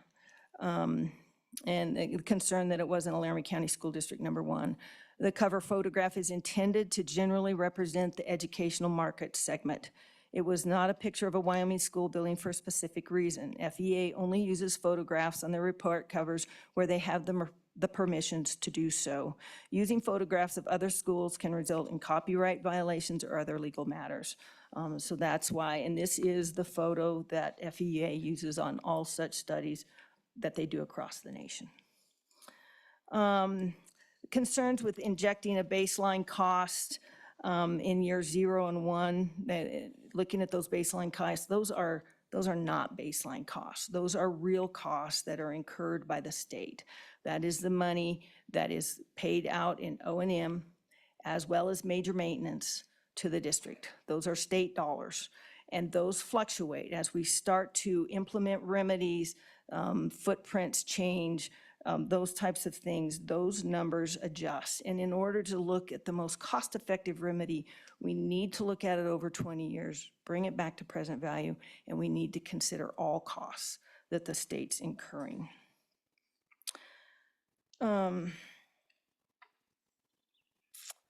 So I think if we look at Table 4 in the memorandum, it indicates upfront costs and doesn't depict ongoing costs. That's just not accurate. We need to show the construction cost in there as well as the ongoing costs. And I think we need to remember as we look at 1B, while it showed the initial treatment on 7 buildings, once we talk about keeping all those facilities over 20 years, we can go in and look at our 23 assessment. We know what's coming with those buildings. We know what the condition's gonna do over the next 20 years. And so they will come up, especially given the age of those facilities. And so you now have to put actions into that 20-year timeframe to address those buildings that we have kept online. Just a couple other general comments. Most of the information in both memorandums just appears to focus on the lowest cost being the best remedy.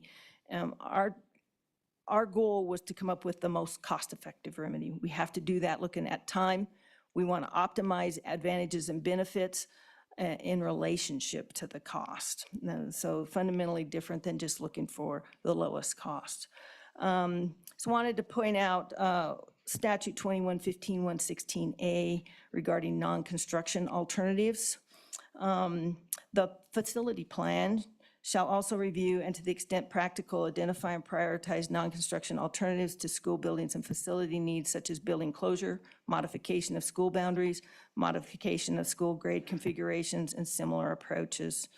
And then that really concludes, I had the information on the number of students and the vacant seats in the central triad. So that concludes a quick review of the information that I provided to the commission with regards to the technical memos that we received, and I'd certainly take any questions.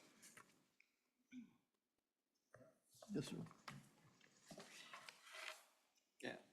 Ms. Carlson, just to go through this on, from the Mercer, the cost benefit remedy 4 is the best. It's the Mercer where it came in, and that is less expensive than the 1B scenario, correct?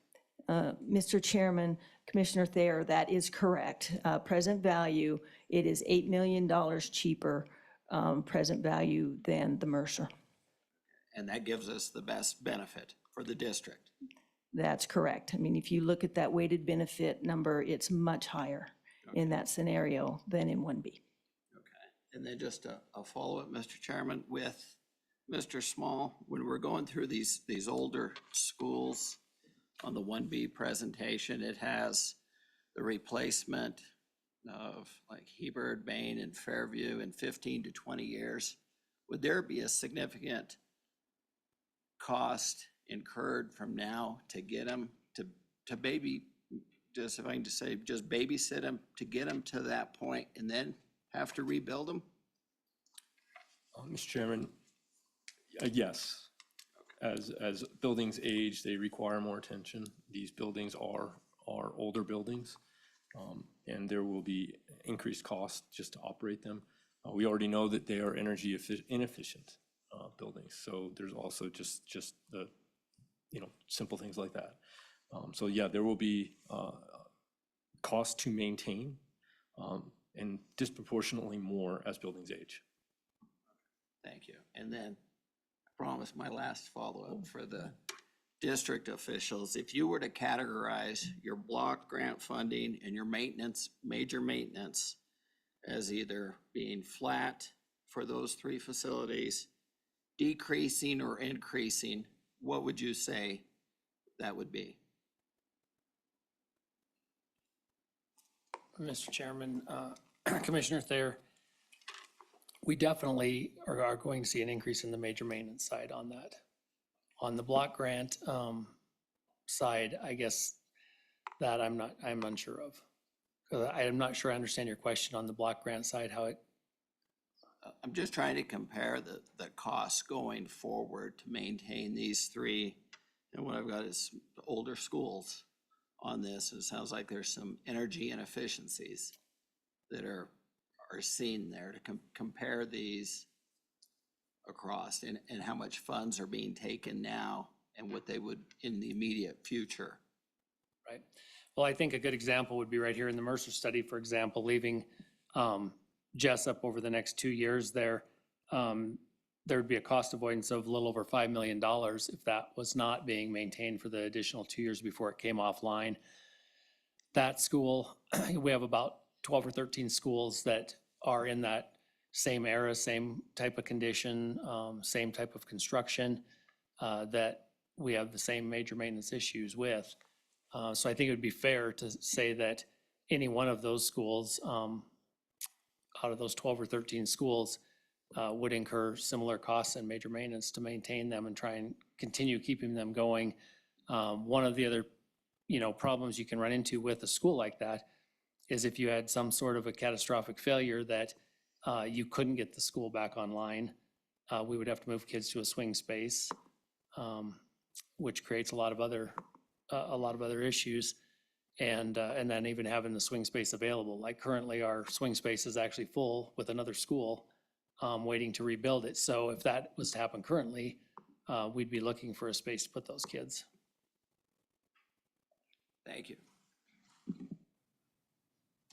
Any other questions? I just have one for the district. We're talking about the proposed schools to take offline. How's that gonna affect the free lunch program you have? Mr. Chairman, on our lunch program on those, what we would probably look at is finding alternative locations. We can actually feed it, especially, I assume you're talking about like summer lunch programs. We can provide those at even non-district locations. And, you know, we did a lot of this during 2020, right after, during and after COVID there, where we provided that at different locations around town. Thank you. Okay, I'm gonna move to the Cheyenne Parents Alliance now, and I'd like to invite Mr. Dixtel and Mr. Fuchs up to talk to us. Please. You can use the podium over here if you want to. It's up to you all. Whatever's easiest for you. Okay, good.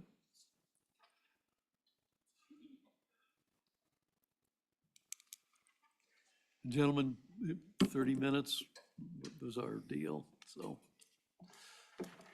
Well, thank you all. Mr. Chairman, Commissioners, thank you very, very much for giving us time to talk with you tonight about the most cost-effective remedy study that's been conducted.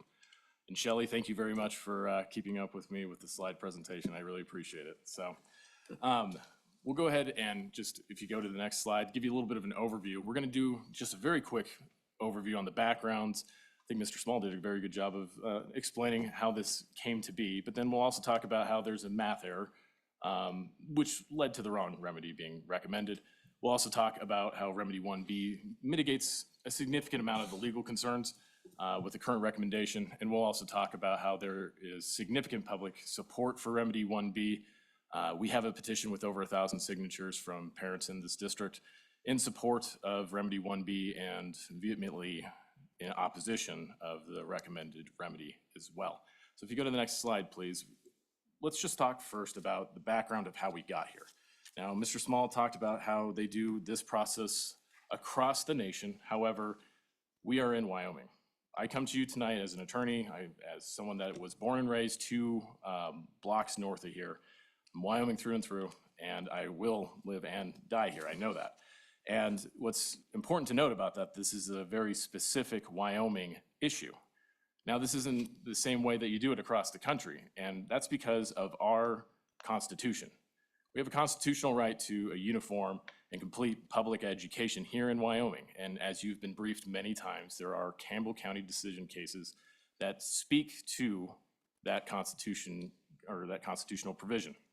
So it led to basically the state being the one that determines the basket of goods of what delivers a quality education, not the local school districts. It is the state's responsibility, and we'll get that to detail. But what is your role as the commission tonight? And that is up here on the screen. It is, what is the most cost-effective manner to remediate inadequate elementary schools here in LCSD 1? If you go to the next slide, this is in your rules. Now, agency rules and regulations, they have the effect of law. And this is what your determination is tonight. It is not a yes or no of the plan that's before you. Simply put, your role is actually to make the determination of what is the most cost-effective remedy. Now, the department does put together a study for you, and my understanding is that this is the department's first go at it. That it used to be done by the school districts, and that was legislatively changed. Now it is the role of the state to do these for various reasons. And your role is to determine what is the most cost-effective remedy, and you can even depart from what they have recommended to you and direct staff to make a new determination. If you go to the next slide, the standard review. In your agency packet, you'll see that you have 117B before you. Most cost-effective method of remediation. That's the choice you need to make tonight.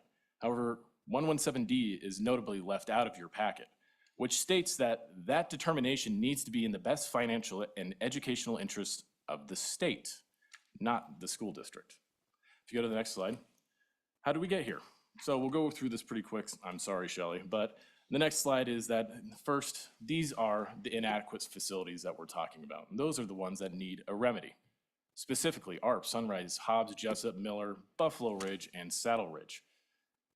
And in 2024, in February, the State Construction Department hired FEA, the consultant, to perform this study. If you go to the next slide, you'll see that there was 18 potential remedies, and all of these are screenshots from their study as well. I should point that out. So there was 18 potential remedies in hand, 18 manners of how can we rectify inadequate facilities. If you go to the next slide, you'll see, just as Mr. Small very well explained, they tossed a majority of these out, initially just 6, right off the bat, at the district's preferences. Now remember, your role is to determine the best interests of the state, not the district. This decision excluded remedies based solely on the district's preferences. And that screens you from seeing a full, broad picture of what are those remedies at hand. If you go to the next slide, you'll see this is, again, taking a screenshot. And he explained it well. The choice was made by advantage, not cost effectiveness. They evaluated the remedies based off advantage alone to the district, not the state, and then evaluated the costs. Next slide, please. You'll see here is the exhaustive list, and yes, I'm getting above age 35, so I can't see this very well either. I apologize for that. But the red arrows is what you need to notice here, and each of these say they were meeting minimum adequacy standards. That is the standard in which you determine whether or not a facility in the state is adequate or not. So to bring a remediation plan that takes it to adequacy standards is really the goal. That is what is needed to be done. All of those remedies were excluded before any costs were actually done. So if you go to the next slide, please. This is also from and in your rule packet. It is Chapter 8, Section 5C, Romanet 10, and it states there that when conducting a cost-effective study, or most cost-effective study, the department had a duty to do a total cost projection or total cost and estimated budget for all determined remedies, meaning that your own rules state that the department should have, and through its consultants, done a total cost estimate for every one of those 18 remedies that were identified. You cannot make an informed decision without seeing all of those. And I understand that you can choose by advantage and see what's most beneficial, but that would be similar to going out and, buying a house based off the view and then being surprised that you can't actually afford the mortgage later. It does, you're right. Well, you can see the absurdity there. So then the next slide, you'll see, here's the rough order of magnitude costs that the consultant projected for the remedies. The green arrows are the only ones that actually made it on. The red arrows are the ones that they excluded. They didn't run a further cost analysis on this. They excluded it right off. And it's only the most expensive remedies. If you go to the next slide, they even considered in their own document moving forward with single remedy with the highest overall benefit without looking at cost. They had full intention from the very beginning to adopt this remedy. Costs were a secondary factor, maybe. If you go to the next slide, all this slide shows you is that although they did do advantage scores for other remedies, the red arrows or the arrows themselves correspond with the actual remedies that they did. They then changed the name of the potential remedies 1 through 5. So remedy 1 there that they have does not reflect remedy 1A or 1B. It's simply that they changed that, and that's what I wanted to point out to you. If you go to the next slide, it leads to a misleading analysis. The Mercer study presents as if they did a cost-benefit analysis to them all. No, they didn't. Instead of using adequacy standards as the baseline of what we're trying to achieve to remediate facilities, they brainstormed factors. And it was done by 13 individuals in a private meeting with predetermined new construction over renovation. Again, 16 of the 19 remedies were thrown out in favor of the district's desires without analysis to cost, and that's a big deal later. And I'll turn it over to Franz, who's gonna, actually, I'll do that in a minute. But we'll talk here about mathematical errors. If you go to the next slide, and just go ahead and go to the next slide as well, please. Again, here's the inadequate facilities. Here's the ones that we should be talking about tonight. And the question at hand is, what is the most cost-effective remediation for LCSD's ones and adequate facilities as identified there? If you go to the next slide, this is what Remedy 4C actually does. It closes 8 elementary schools. It puts an addition on a 5-6 school building that was just opened this year. In addition, in the East Triad, to create an 800-school elementary, or 800-student elementary school. It builds a new 5-6 building. It changes the current configuration on the South Triad. That's important to note. This is not something that's been adopted. It changes the current configuration in the South Triad. It replaces coal, which that's not one of the facilities that is identified. It reduces the number of schools to 23 while increasing LCSD1 square footage. It also increases design capacity despite declining projected enrollments. Next slide, please. So what does Remedy 1B actually do? Well, Remedy 1B, it's your common sense solution here. It doesn't close any schools, it keeps the current configuration, and addresses both the capacity and inadequate elementary schools for condition. Now, one of the things I really want to note is that Remedy 1B that they ran the cost analysis on, this has 7 different schools than you'll see presented in this. This is not the same study. This was posted on the website at, I think, maybe 1 o'clock today, and it includes 7 additional elementary schools that are not actually in this plan. You'll see on the bottom where it says no action, things like Cole, Fairview, Lebhart, Hebert, they're now adding it into this. They're changing the scope of what it actually costs by adding in 7 new elementary schools that were never a part of the original factor, not even in this potential remedy as listed in the most cost-effective remedy study. If you go to the next slide, please. We'll talk a little bit about math. So I'll turn it over to Franz because I went to law school, not math school. Thanks, Mr. Chairman, members of the commission. Our old CFO used to say, according to math, as a justification for things, and this is kind of what we're going to go through here. Next slide. I was kind of doing an overview of what, how do we define cost effectiveness? That's something you really need to weigh, right? It's not just about benefits, it's about the benefits as compared to the cost, and how do we do that? And there's kind of 2 methods that I want to compare and contrast here. The important thing about using this ratio, right, is that it can be really tricky, and what's missing in this analysis is that the costs and the benefits have to be measured as differences from a baseline, not the baseline itself. And I'm just summarizing here. I'll kind of go through the math in a couple slides. The important thing here is that the Mercer study added about $2.8 billion of baseline cost to every single option in comparing these the cost effectiveness, and that produces incorrect results. Essentially what it does is that dilutes the effective cost to the point where you're only considering the ratio of the benefits. It's not cost effectiveness, it's benefit effectiveness. That's really, that's what it becomes. And so let's start the slide deck. Next slide, please. Typically, when you're doing this in public policy, the net present value approach is the best way to do this. It's really hard to game this methodology. And what you have to do here is you have to value both the benefits and the costs in terms of dollars. And that means for every year you subtract the cost from the benefits, you get a net benefits for every single year, and then you do the discounting analysis that was performed. You sum up the total present value and you pick the option with the highest net benefit. That's the straightforward, easy way to do things. But the problem is, next slide, that in this study, all the benefits were measured in scored points, and the costs were measured in dollars. So you cannot compare scored points, subtract them from dollars, not the same unit. So what they have to do here is use the second method, which is what I'm calling the cost-benefit ratio, which is dividing the benefits by the costs. And this it's not unheard of. For example, in healthcare, we have what's called the ICER, the incremental cost effectiveness ratio, where you have, this new drug is going to cost you $50,000, per patient over a reference, and it's going to add, 5.6 quality adjusted life years. So you're comparing a cost of the drug versus a unit of benefits, right? So it's not unheard of to do this, but it's really tricky to do this. Next slide.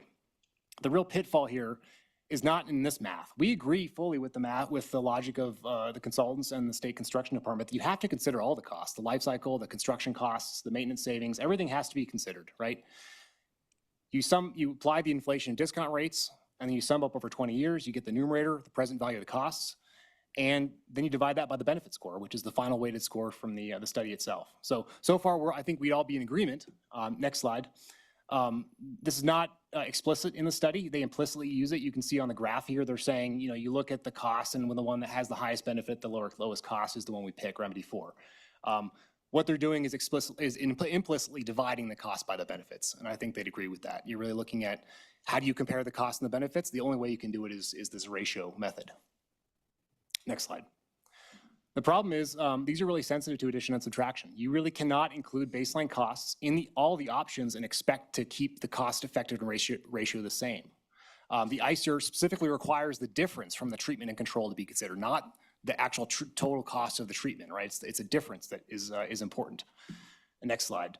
And just as an example, I'm going to throw some elementary school math here.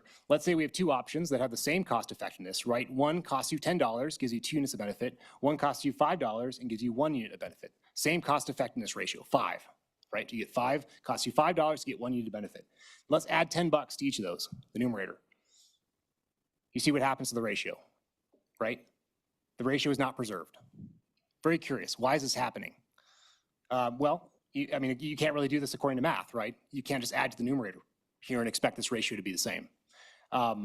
So when you take actual true costs and you add $2.8 billion of baseline to every single option, that cost-effective ratio is changed.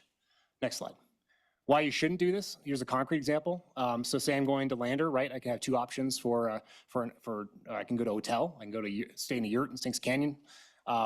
What you shouldn't be doing is including all your travel costs that are going to be the same for both those options. The car insurance, the gas, the snacks for my kid, the coffee breaks, all that stuff is going to be the same whether you stay in the hotel or you stay in the yurt. You shouldn't be adding those costs into the hotel option and the yurt option in order to do this analysis. And finally, I have a little more advanced math on the next slide, kind of showing what's happening here. When you have a cost-benefit ratio, and I'll let you guys look through this. My wife thought I was crazy to put calculus on this slide, but the idea, at the end of the day, what's happening is you have a cost-benefit ratio, right? You're comparing a cost-benefit ratio against a cost-benefit ratio. If you add increasingly baseline cost to those two costs, you can see at the very bottom, the costs should basically become 1. That ratio of cost approaches 1. And so it becomes nothing, right? That's a 1 is an equality, right? So all you're considering at the end of the day is the ratio of the benefits. The costs basically shrink into nothing in your calculation. So next slide, what's happening here in practice is the Mercer is adding $146 million of baseline state guarantee to every single option and every single year. It's not just year 0. Year 0, nothing is happening, right? But you can see it's the same number in every single 1 through 5. That's the baseline cost we're talking about that's being added here. And that adds up to $2.8 billion over 20 years. So you're comparing, that's 1 order of magnitude higher than the actual construction and life cycle costs that are being considered. Next slide. So what happens, right? If you compare, for example, the rough order of magnitude cost, 1B versus 4C as presented in the report, the ratio of costs, 4C is 2.81 times higher than 1B. If you look at the present value of actual costs, which we had to reverse engineer, again, we didn't have access to all the spreadsheets that were used in developing this report. We had to develop this, reverse engineer over a couple of weeks to try to figure this out. We get a ratio of 2.53, which is the same ballpark. But now let's add the baseline. Now the ratio is 1.04. That's approaching the 1, right? If you were to have baseline costs going to infinity, that ratio would be 1. But 1.04 is not too far off from 1. And that means that the cost difference really is not being considered adequately in the comparison of all your options. So from that, it's a very important, it's a subtle point here, but it's really significant, and it's a fatal flaw in the comparison of any cost effectiveness option in the study to include 1B. Next slide. Right? Next slide. So here's what taking out that baseline looks like, right? We're now at 0, 0, 0, 0 in year 0, right? Because all we're doing is comparing the change from baseline in these options. Right? We're not adding the whole baseline and we're just looking at the difference. And there are wholly appropriate things to compare here, like the construction costs, the changes to the guarantee, the savings from closing schools. Those are all entirely appropriate. But the point is you don't include that same 146 million in every single cell. And then when you look at the total, that adds up to, roughly speaking, the $248 million, right, for each of those options. So we're in the same ballpark of kind of where, the rough order magnitude costs and these costs. Now, next slide, let's take the present value discount with those same assumptions because future costs are worth less than more closer costs. And let's use that in PV4, that column, $220.7 million is kind of our estimated present value of the actual change from baseline costs for Remedy 4. And then you got our next slide. And here we got the calculation of cost effectiveness, right? So when you take the benefit advantage scores at the top, and you take the rough order magnitude line B, the present value with the baseline is line C, line D is the present value without the baseline, and then the 3 measures of cost effectiveness, we're looking at the ratios here. Look at how it dramatically flips, right? E to F to G. Remedy 1B, at least as presented in the original study, not the one that dropped a few hours ago, was $254,000 per unit of benefit. suddenly goes to $8.3 million per unit benefit before going back down to 251.9. So this should tell you there's something wrong with the math here and adding those baseline costs here. It really does distort what the comparison. And I think it's a really critical factor of just questioning the methodology in the study as a whole. Next slide. At the end of the day, what should have been done was not done. The net present value analysis it's really hard to gain that. At the end of the day, we want to compare the differences in costs. And at the end of the day, 1B is the most cost-effective option, even under the most conservative assumptions for life cycle costs. Like say we load these $88 million in year one, right? Which penalizes that option because the costs are incurred quickly. Next slide. All right. Well, thank you very much. We'll continue on, and if you can go to the next slide, what I want to first talk about is the first significant legal issue that you have with the way that this was done. Article 7, Section 1 of the Wyoming Constitution, and again, this is a Wyoming-specific issue, not a national issue. It is a complete and uniform system of public instruction. And in the State v. Campbell case, like I mentioned earlier, it says the legislature, the state, determines the individual must determine and fund facilities necessary to deliver the full basket of goods. Most importantly, it is not the individual districts. In that court case, I encourage you to look through this. The court defined what a quality education was, and the first two words it used was small schools. And there was even a footnote, it's footnote 43 in that case. It said that urban districts have a duty to provide the same level of small school experience as the rural districts do. That is an important point. Small classes sizes that we all agree and that you even asked about tonight, that's in there too, but it comes after small schools. And that's a very important point to keep in mind. If you go to the next slide, you'll see that the consultant recommends a remedy that defers to LCSD1's projects and desires over the interests of the state. And this is evident by the choosing by advantages process. The consultant threw out 16 of the original remedies to limit the analysis to only the district's preferred options. And this is going to be a really important point. Remember, it's a complete and uniform system. So if you tonight, under the new mechanism that the state's using, decide that it's best that we choose by advantage and go away from cost effectiveness, I encourage you to adopt what they've done. Because then you'll need to turn around to every school district in the state and offer that same approach of choosing only by advantage. And every single time you'll see that it's going to be a highly expensive product every single time. And that's going to run up the bill statewide. If you go to the next slide, please. You also see in your own rules, any district-initiated element. It means any component, design feature, or square footage that is district-initiated and incurs in conjunction with this state-initiated remedy. Well, it also says in your own rules that you cannot use state capital construction funds for that.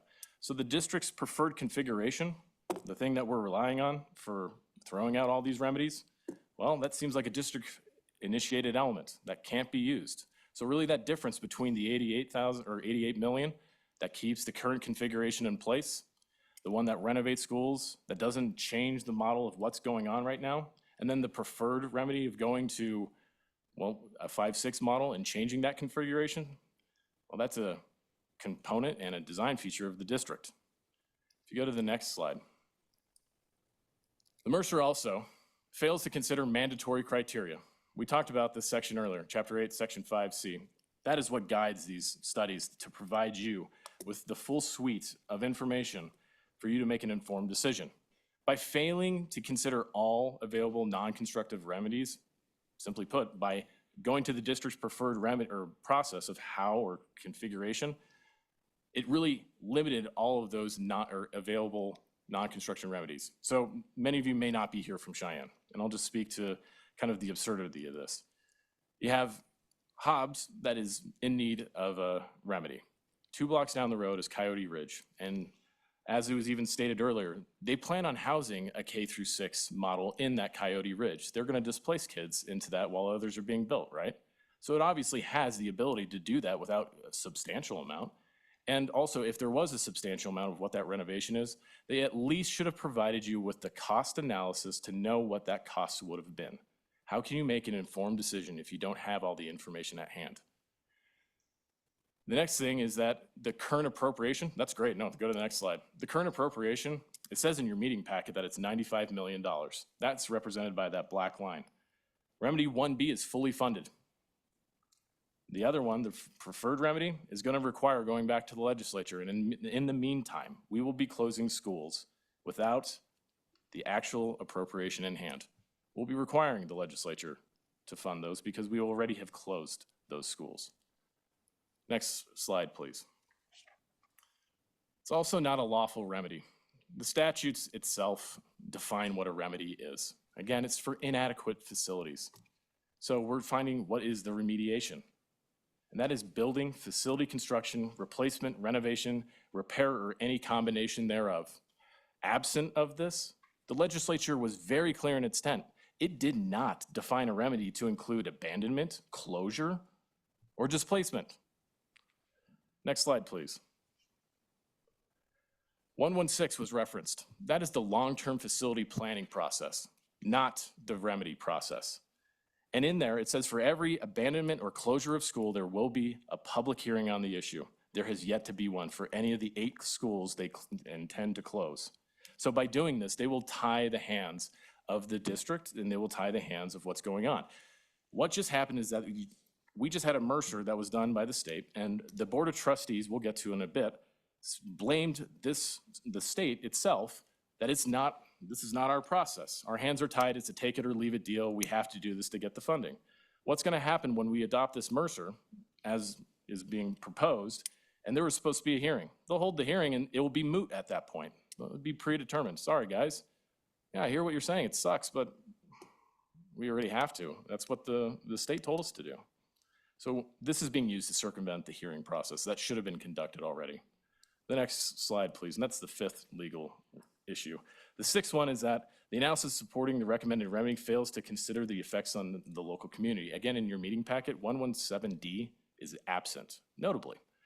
And in there, it says that you as the commission must consider the effects on the local community. This would be property values. This would be what is a vacant lot now or a demolished lot, or maybe the district selling the facilities or even the land off to be used as something else. What is the effect on the local community? How can you make that decision if that hasn't been analyzed and presented to you? Well, I'll tell you, we did do some of that. We did some of that stakeholder, and we have 1,000 signatures saying, please don't do this. Please adopt the most cost-effective remedy, which is actually 1B.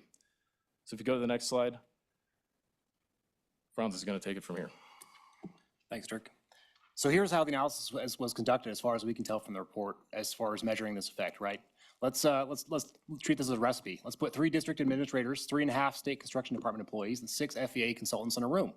They're going to brainstorm a list of imaginary community stakeholders, and they're going to pretend to imagine what those concerns are. And then they're going to generate a word cloud. Very helpful. Next slide. I can't even read half of those things on there, frankly. I mean, this is just a graphic. And then this is a check. Once the box has been checked, let's proceed to the real work, which is developing the actual benefit matrix. This is the critical piece of this entire study. Next slide. This is how the benefits of each option are generated. And we've combined the criteria, the measurement, and the weight here. We had numerous issues with these, as Ms. Carlson talked about in her response memo. But the really most important piece here is the actual stakeholder input, not the imaginary stakeholders, but the actual stakeholder input that they may have contributed to this, right? But it was not possible because they weren't in the room. Next slide. And those include things like the impact of adding additional school transition, right? If you got K-4, and then you're going to 5-6, then you're going to middle school, then you're going to high school. That's an additional transition for kids. How does that affect them developmentally? I don't know. What does the literature say? I don't know. It's not in the matrix. We didn't study it. It's not a factor, right? What about the increase in travel time to school, which reduces time for kids to be with their family or doing homework or sleeping when they have to be on a bus to a 5-6? The elimination of children's ability to walk or bike to school independently. That grows independence. It improves their physical health, and it improves their access to things like school lunch during the summer. You're taking away these neighborhood schools. You're deleting that. They never have to be driven or bused to school, right, in their 5-6. I'm not saying these all are the be-all, end-all criteria. I'm saying these weren't even included in the benefit matrix or weighted in any way, right? These are completely absent from the consideration. Safety concerns, increased traffic. You're building these mega schools, 800-student schools. How's that concentration of traffic going to work? How is crossing interstates and major highways going to affect kids? Statistically, the most significant safety concern for kids is motor vehicle accidents. Impact of school size on children's social development. These are 800-kid schools. How does that comport with the Campbell County ruling, right? Impact on local property values from closing schools. We're already seeing what's happening to ARP Elementary. It's vacant, it's already crime activity, public nuisance. These factors are all important, and these would have been part of the process had stakeholders actually been involved, but they weren't consulted. And so they're completely absent from the scoring matrix. Obviously, next slide, the district's wishes and preferences are pretty obvious, right? There's a bunch of things about new construction being better. We don't like renovating schools or fixing them or maintaining them. We just want to let them degrade and let the state pay for new ones. That's 357 points on the rubric. That's almost half the score of just basically the new construction is better than renovation. And then another 90 so points or 190 points is about the district's vision for large 5-6 schools. Next slide. Your meeting packet and the testimony from Ms. Carlson implies that there was public input here, right? The district personnel represent and work on behalf of the Board of Trustees who are elected officials to represent their constituents' interests. However, the Board of Trustees would beg to differ. I have a couple quotes here. I'm not going to read them verbatim, but you can read them yourself. And these are, public testimony from the Board of Trustees meeting. And generally speaking, the testimony was that the Board of Trustees didn't see this report until a week before it was presented publicly. There was no input from them as far as exploring alternative remedies. Sorry, next slide. I need to be kind of moving here. I'm just, here are some quotes you can read. Next slide. We missed the public input. They didn't they didn't talk to teachers, principals, parents. There's obviously a complete lack of input from stakeholders. They regret voting. They have to vote for this. Next. Okay, thanks. Next slide. And essentially, it's sort of presented as an all or nothing deal. They weren't given the choice. They had to vote it up or down and to accept the money. And at the end of the day, next slide. Next slide. We have over 1,000 concerned parents who also beg to differ, right? They obviously weren't involved in this process. So with that, Mr. Chairman, I think we're done with our major content. Appreciate your time.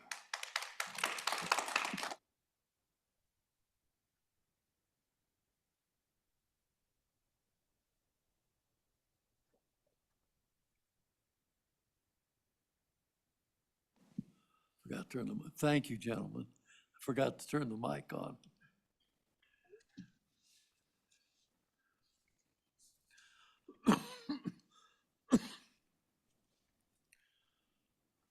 Are there any questions that the board wants to ask the two gentlemen right now? Okay. Are there any others in the audience that want to speak? Just start over here in the back and we'll move this way. And you'll have 3 minutes. No, it's 3.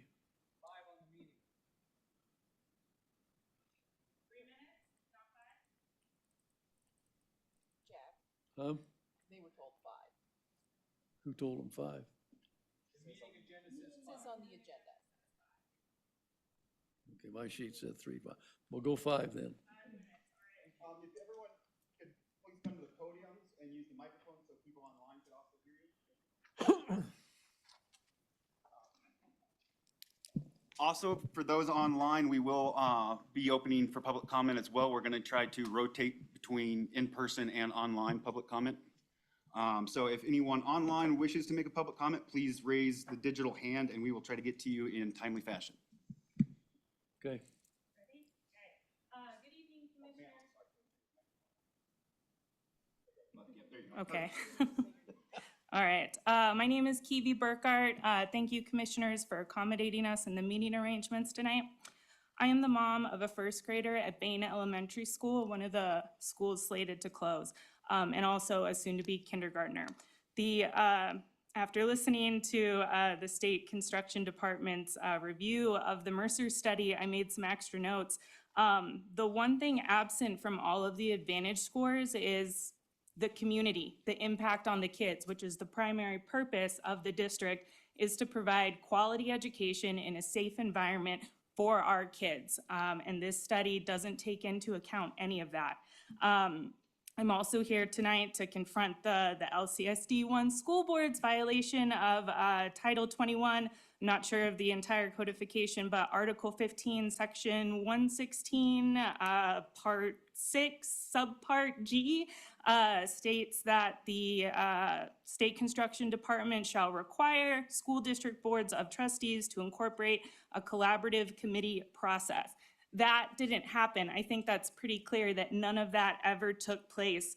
As far as the trustees representing their constituents equally in a collaborative process, I feel that this is a gross mischaracterization. In fact, the South Triad trustee actually quit the Board of Trustees, so the South Triad, in fact, has no elected representative right now. I would also like to share that while I do not have familiarity with the commission's work across the school district enterprise, in 2017, the Sweetwater County School District Number 2 faced a similar condition situation with their Jackson Elementary School. At that time, their local school board and district superintendent held 3 different meetings with the community, offering presentations, explaining the challenges, explaining what the state's role was, and actively sought community input. This is an example of that piece of statute in question of a local school board and district engaging in a collaborative process with the affected community. It's been done, folks. Let's see. And again, the trustees voted to adopt this study just a few days after the study was published. How on earth could that be an informed decision on their part? Additionally, page 11 of the Mercer states that no schools were identified by the district as being inadequate to deliver required educational services. This is also indicative of the lack of collaboration. My children do not attend art. However, I feel like many of those parents would disagree with this identification, and I feel like those thoughts have been shared with district leadership before. I want, on a personal note, I want my children to learn in a state-of-the-art building like other district counterparts, but I don't want them to be just 2 among a sea of hundreds of little faces without connection or individualism. All costs aside, with the bullying and harassment issues that we're seeing in our district, threats of school violence just in this year, how does it make sense to pack half of the South Triad into one building? How are these mega schools going to be safe? How can any parent be confident in sending their children to a school of 500 or more? The thought of watching my kindergartner or first grader walk through the doors to join 500 other kids makes my stomach churn. No other triads require such an impact that the Mercer has on the South Triad. Why is this where we're at? Why is the solution for art to decimate the South Triad's neighborhoods? Why will Bain, Fairview, and Lebhart families have to drive on I-80 twice a day to get their kids to school and back? What will that bus route add to a young child's day? Our kids are already in school equivalent to a full-time job, but now we're going to add 1 to 2 hours of commute time. According to the district's own data, the longest bus route is 287 miles a day. I don't know how that is, but that's what they have on their report card. What is the risk of driving on the interstate every day? This isn't a fair solution. $800 million difference, more or less. It's not fair to neighborhoods that are already treated unfairly in so many ways, as the South Triad is underserved and undermined time and time and time again. Art deserves to be rebuilt, but what about the rest of the South Side? Why is this costing us so much more? What is the district and board's reasoning for this? I understand the board's hands were kind of tied, but I digress on that point. Lastly, as a Bain parent who spends a whole 5 minutes a day transporting my son to and from school, who was welcomed by the passionate PTO, who was easily recognized by the office staff and principal, who can walk to have lunch with my child or volunteer in his class, I urge the commission to at least reconsider the Mercer study.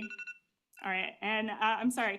In close, this petition, and with all of the input and quick organization across Cheyenne, is another example of true community collaboration at work and proves that a collaborative approach is valuable. Our school district may be divided into 3 triads, but this effort and what those Thank two you. put together is proof that we are one Cheyenne. All right, thank you. There's a lady over here. Yes, ma'am. If I get this damn thing to stop. You'll get it. Yeah, old age. My name's Jennifer Vincent, and I have a 4th grader at Miller in the Central Triad. And I guess it was kind of all brought to us. I think we're all kind of shocked. I learned about this with my 4th grader coming home to me saying, you know, my principal had a meeting with us today, Mom. We're all getting transferred to different schools. I'm going to be going to Coyote Ridge next year. And I'm just going like, whatever, this kid is totally just lost his mind. Like, where is he coming up with like political whatever? I don't know the female in this line. I was taking notes as she was writing, as far as like the adequacy of Miller and Deming, and like there's not nursing, there's not special needs. I have 6 kids that have all went through Deming Miller, and they've all received presidential awards for small schools. Like academics have been crazy high for all of them. None of them have had learning disabilities or learning issues that have not been able to be addressed in the smaller schools. We all live in old homes there that hardly any of us maybe have real air conditioning inside our homes. Not one of my children has ever come home and said, oh my gosh, Mom, it was so hot the first month of school, being at school all day. They run at recess, they play football, they wear shorts, they bring water, they're used to fans. No one has complained that it's been so hot, not livable. They're miserable going to school. It is, kids are kids. They're resilient. They do not think about the things that they're addressing, that are sharing that that these schools have no air conditioning or none of these things. There's so many modern things that you can put up on the upper parts of the walls to make sure that there's air conditioning. I watch old buildings all the time get renovated, and we put them up in our barber shop to have air conditioning. So I feel like there's way cheaper alternatives instead of just saying, let's shut down Deming Miller and say 275 families is what they're sharing is getting affected of. Maybe there's room to put families, or this family is going to be split. 2 can go to Davis, 1 can go to Coyote Ridge because you have a family of 3 or more. I mean, 275 families, that's a lot of families to be emotionally affected all over the entire Cheyenne community going, where is your impact? Like my kid is stressed, he's emotionally distraught over this, he has anxiety of going, what if all my friends don't end up going to Coyote Ridge? These kids have all grown up together. We all have choose these neighborhoods. I chose the avenues for my kids to be at those schools. I paid for a home that was of that value so that they could have that environment to bike to school every day, to know who's gonna be where. And it's a 2-minute walk, it's a 4-minute, 4-block walk to school. I know my kids are right next to their home. I know the teachers. We have never had one issue of saying, oh my gosh, this is miserable. I'm part of the PAC committee. 30% of their grades will drop if they are moved to different schools. Just any student that moves to a different school, their grades drop by 30%. And so you're saying 275 kids with no choice of ours, their grades get to drop. And so my kid doesn't get a choice to like have the small school urban experience of having the chance of like, oh, all my brothers and sisters got the presidential award. I'm gonna make sure that I can beat it and I'm gonna get it too, and it's gonna be on the wall. Like those are things they're proud of being in these small communities, and they wanna move them to 570 kids at Coyote Ridge without our consent of like, you don't have a choice, this is where your kid's going because that's where we're moving Miller, or what do we do then? So we were told when we move in, there is triads. You choose where you live, you choose where your kids go, and now we're not getting the choice. We found out just by like, oh, the principal told my kid before I knew, and it was totally inappropriate, like that this is how it was delivered to the community. As you can tell, like all of us feel the same way as all of these 1,000 people that have been posting all over social media to sign this petition, because I think we're all in the same boat.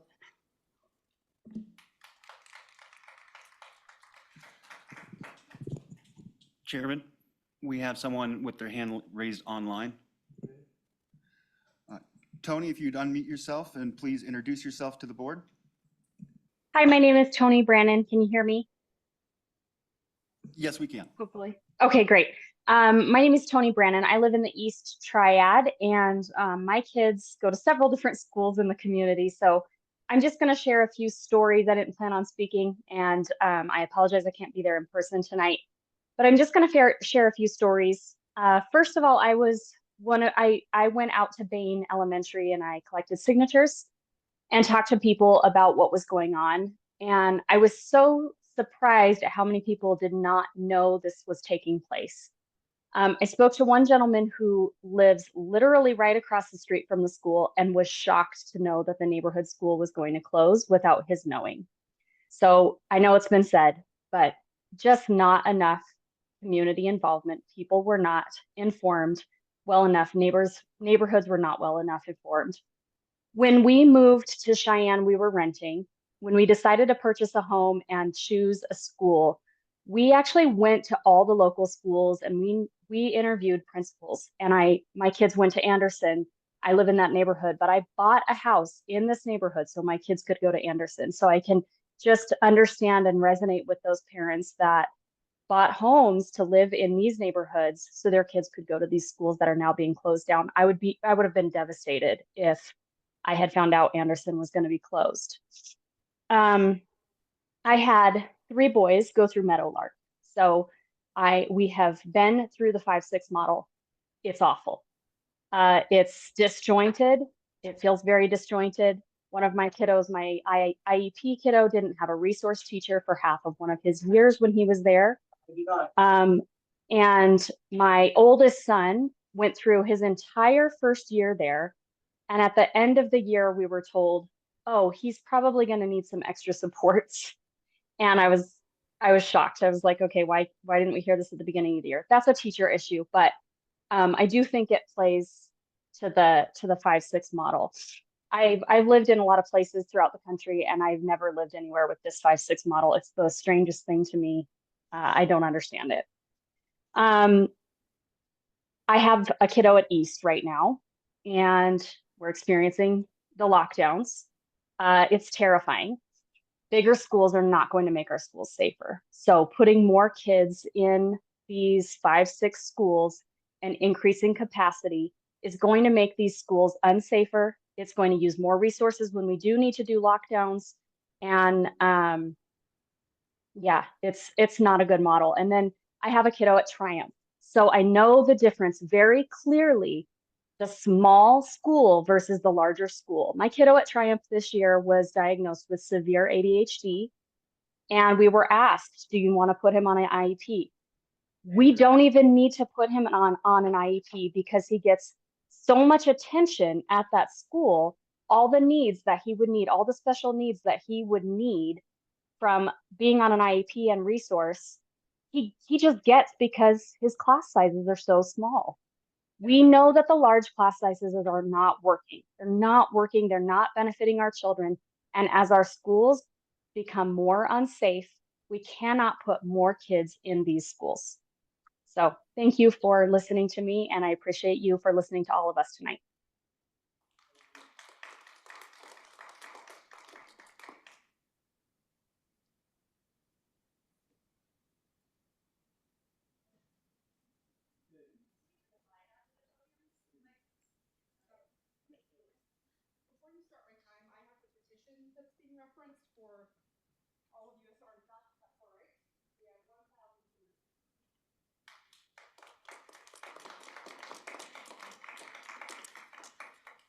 Am I on? Okay.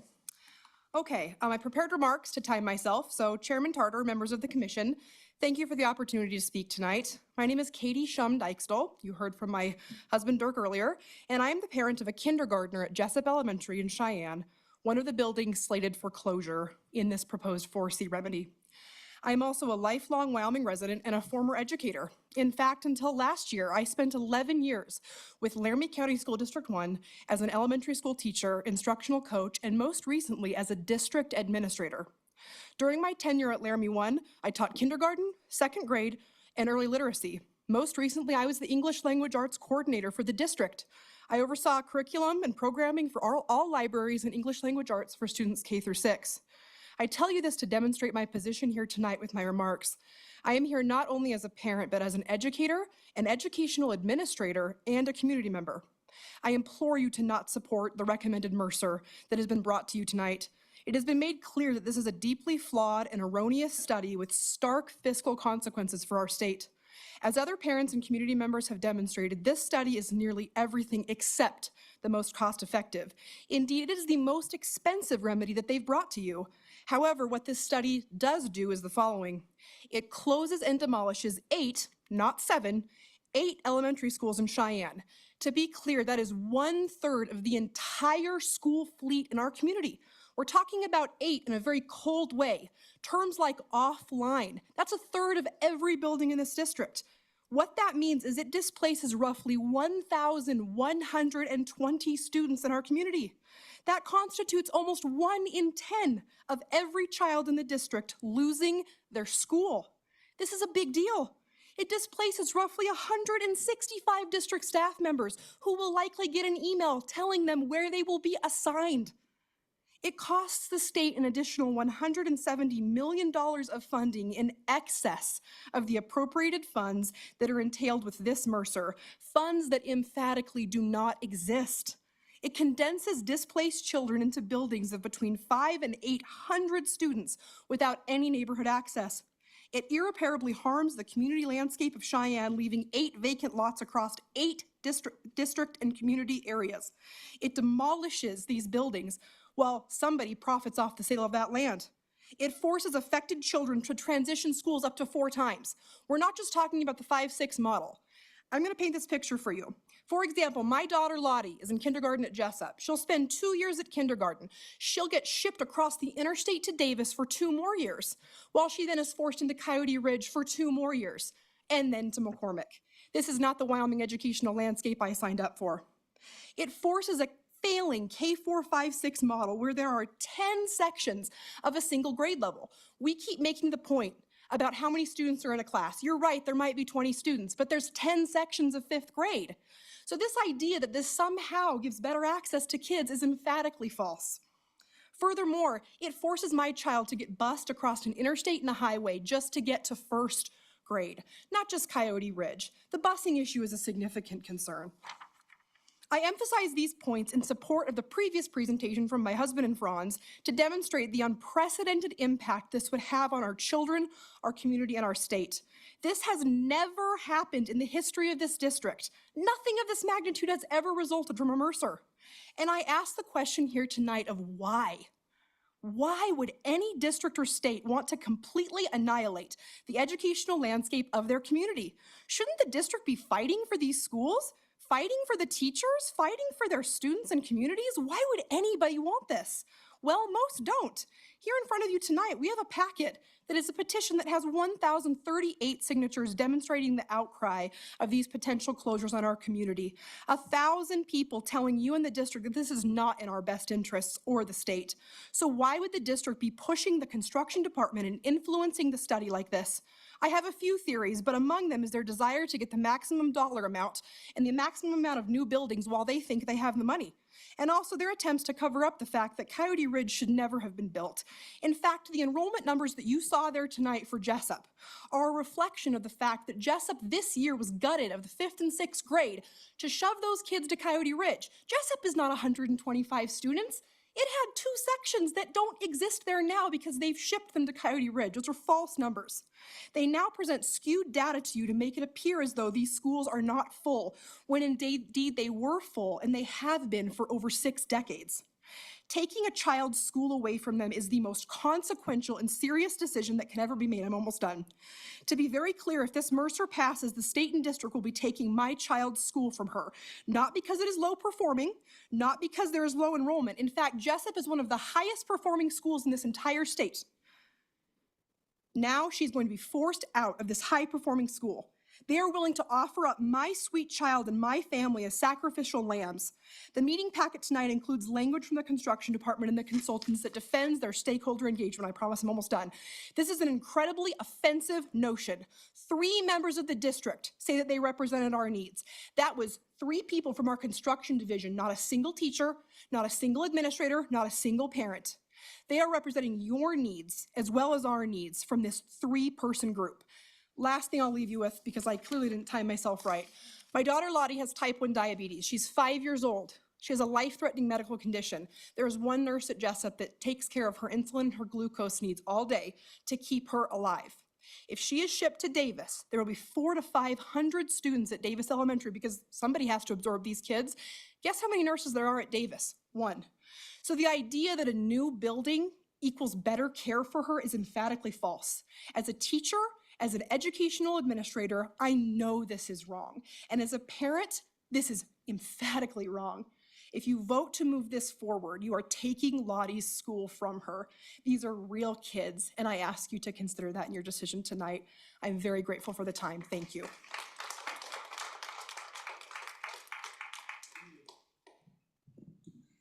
Chairman and members of the commission, my name is Erica Cole. Thank you for taking public comment tonight. Unfortunately, this state does not have a history of making decisions that encourage young families to stay. And fewer families might be having children across the US. Spoiler alert, daycare has gotten really expensive. But a lot of young families are choosing to leave this state, and losing the community and resources that these neighborhood schools provide to us will result in more young families departing from our state. I'm sure of that.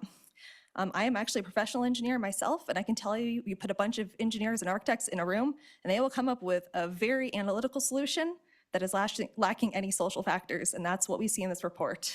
This is exactly why the community input is critical and required in this process.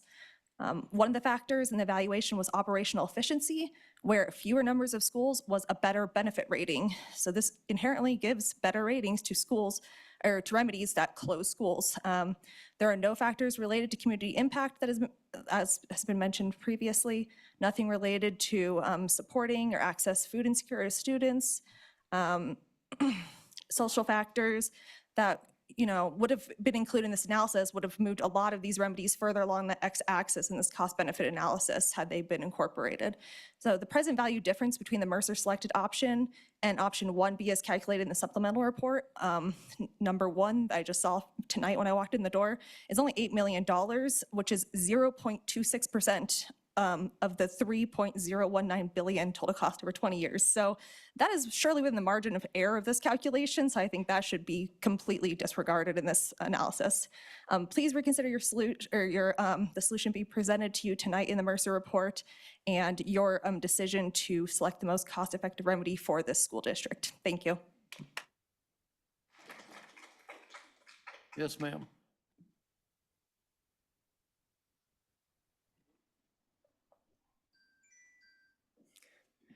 Mr. Chairman and Commissioners, thank you for taking public comment tonight. My name is Jillian Miller. I am a resident of Laramie County. I've been a certified Wyoming public school teacher since 2011.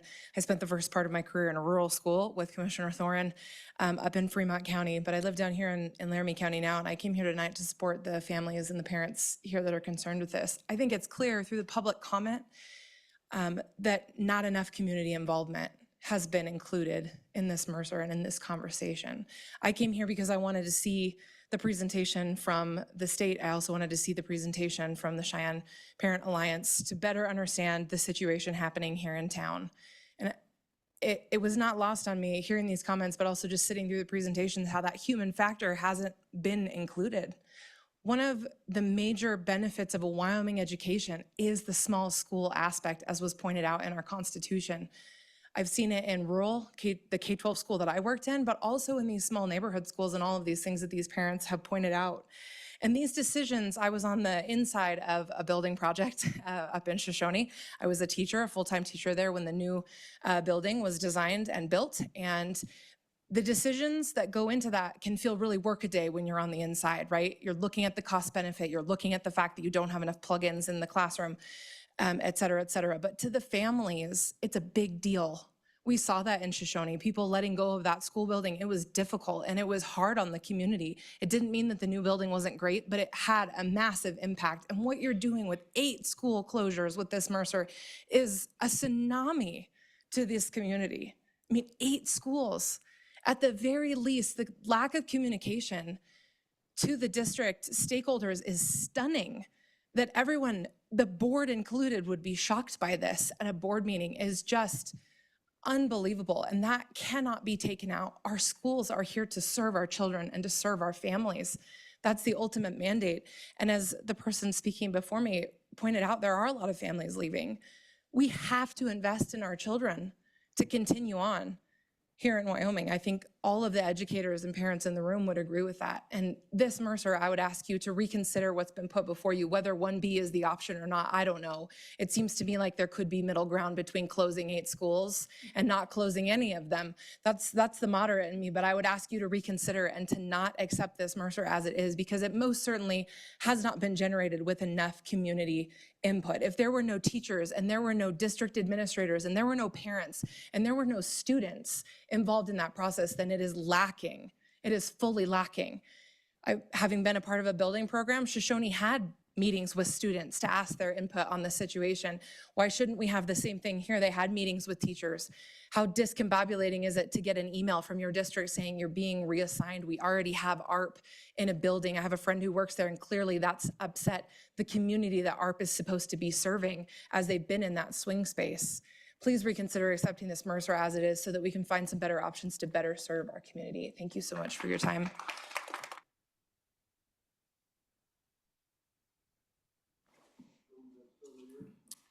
Mr. Chairman, thank you. Commission.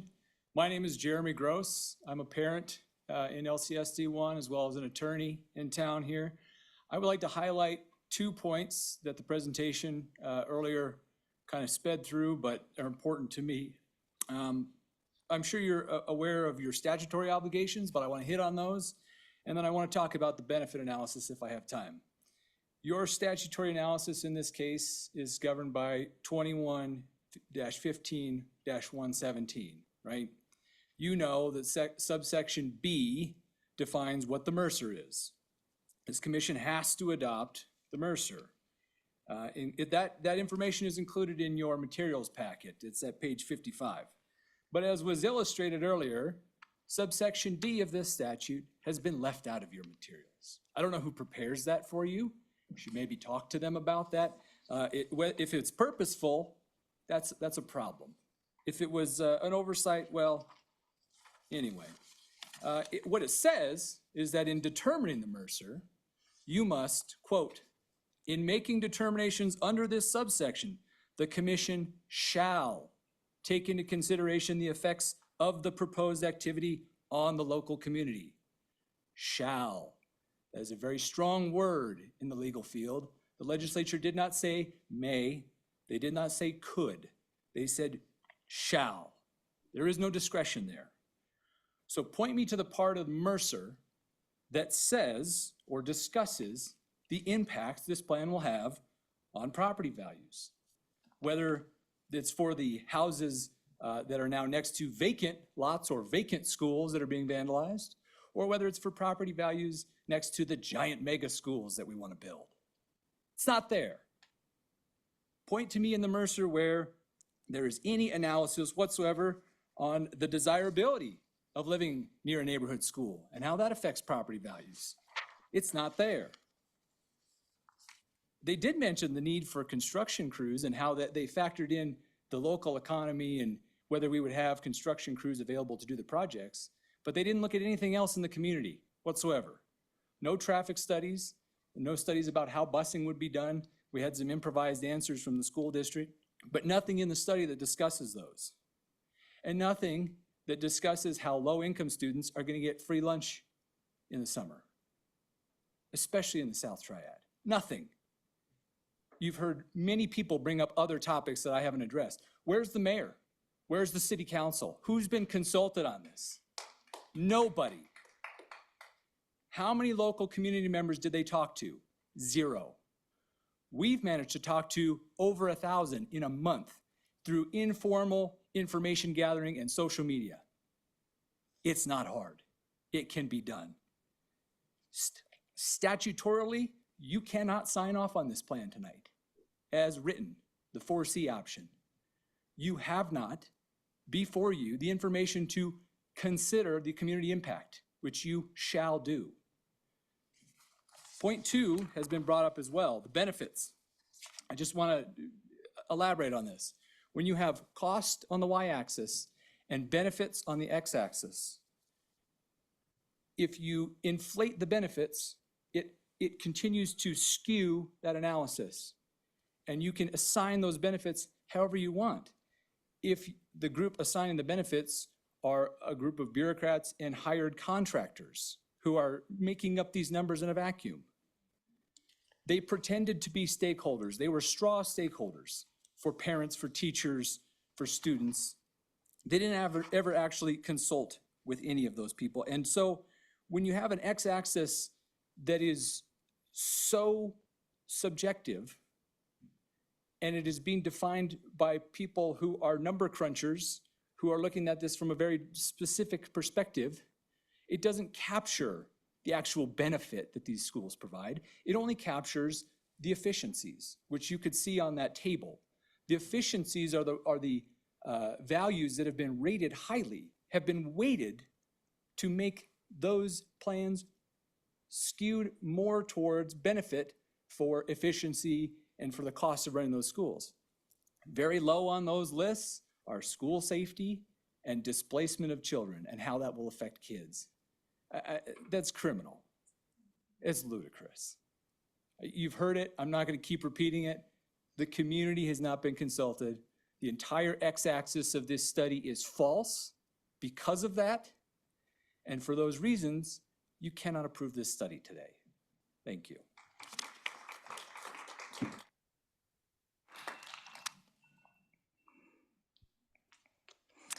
Good evening, Chairman Tarter and Commissioners. My name is Haley McKee. I have a child at Deming. You know, I walked up the stairs up the Capitol to attend this meeting this evening, and the doors were locked. I know I wasn't the only one because we stood up in the lobby and let people in. And it just is not an unfamiliar feeling. I wasn't surprised. I actually giggled a little bit because that's how we're feeling right now. This community has been left out. This should be a partnership. This is not, you know, I believe that there is good government. This is not a product of good government. I'm not gonna repeat what others have said because I know time is precious this evening. But what I will say is that our children deserve better. Our families deserve better and our community deserves better. Thank you.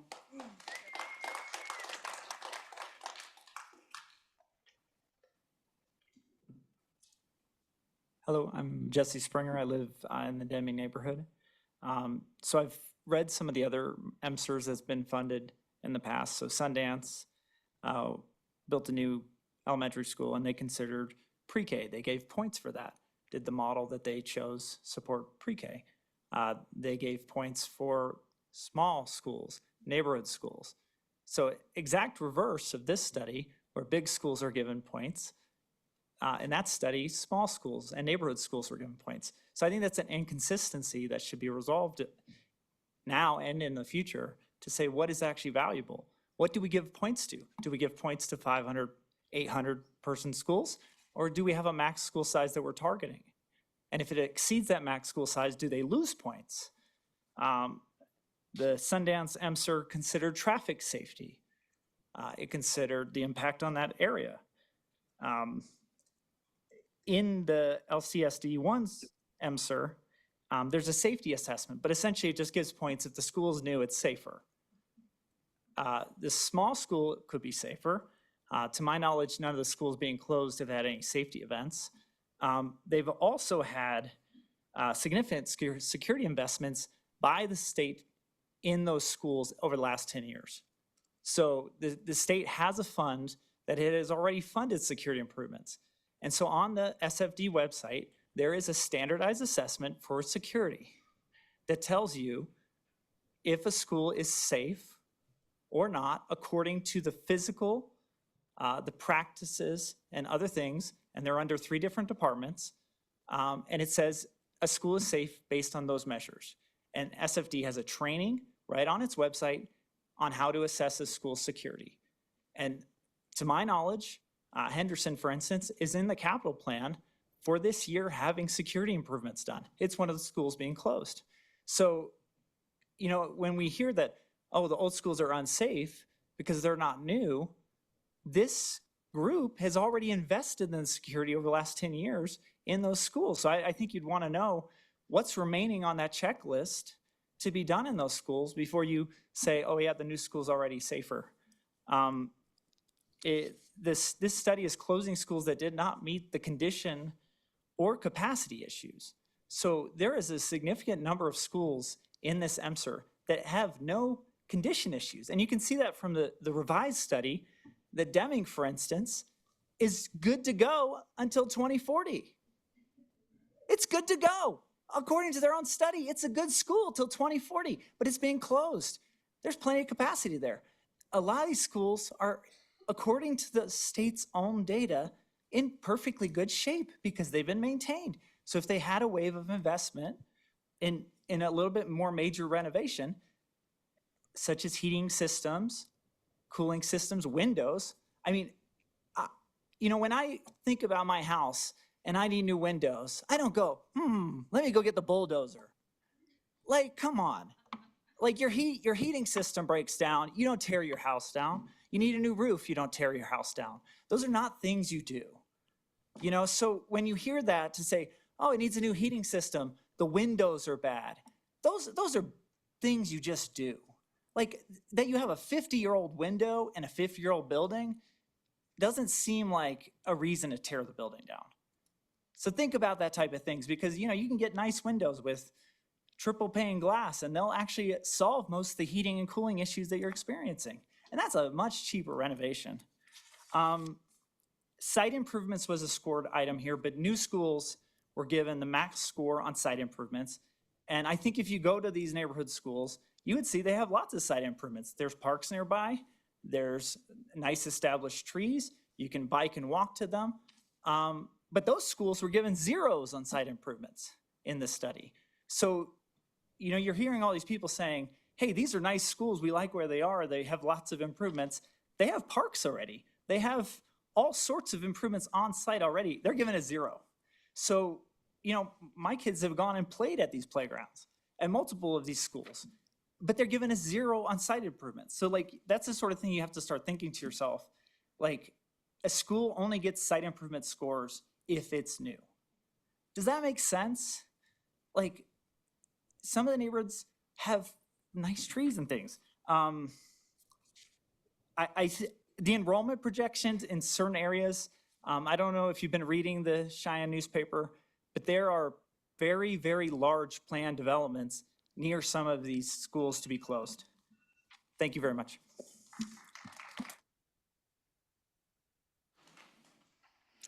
Yes, thank you, Commission. I'm Murphy Booth. I grew up in this district from kindergarten in 1996 until 2010. I have an education degree from the University of Wyoming. I lived in Lander, Wyoming and taught second grade for 5 years. My mom has taught in this district for 25 years and she is here. And my husband is the Assistant Director for State Lands of Wyoming who provides K-12 education for this state. This is a very important topic that we're discussing tonight, and it is one that is extremely dear to my heart and all of the parents' hearts here. And Wyoming is in our blood through and through. That being said, yes, we purposefully bought our home in the Jessup neighborhood. It is a school that helped me in 1997 when I had an accident that caused me to miss a large portion of my first grade year. It was because of the small class sizes, the supportive staff, the principal, Dr. Knutson, and the close-knit community that I was able to get caught up in my studies after having that accident. I fear that if I would have been at an 800-student school, my experience would have been gravely different and I would have fallen behind academically. These buildings are not meant to be reduced down to rubble. Jessup alone holds 3 awards: Purple Star, Blue Ribbon, and Apple Distinguished. How can we, in good conscience, demolish these buildings when they have done so much good for the students they have served in the state of Wyoming as a whole educationally? The Oliver H. Perry School in Greenpoint, Brooklyn is the oldest functioning public elementary school in our nation.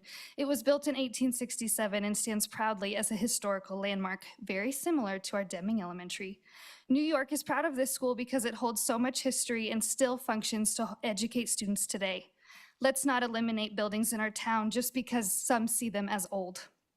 Let's be proud of these buildings and the history they have, the years they have served our great town, and the beacon of light they shine in each of these 8 neighborhoods. Wyoming is not a state to waste such vulnerable resources. Let's not start now with our school buildings.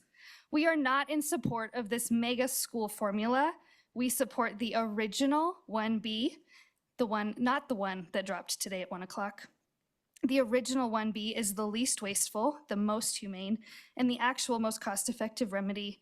And as Wyomingites, we are proud to conserve and protect our resources. Let's allow these buildings to continue serving generation after generation of students and providing more stories of hope to our great state. Thank you.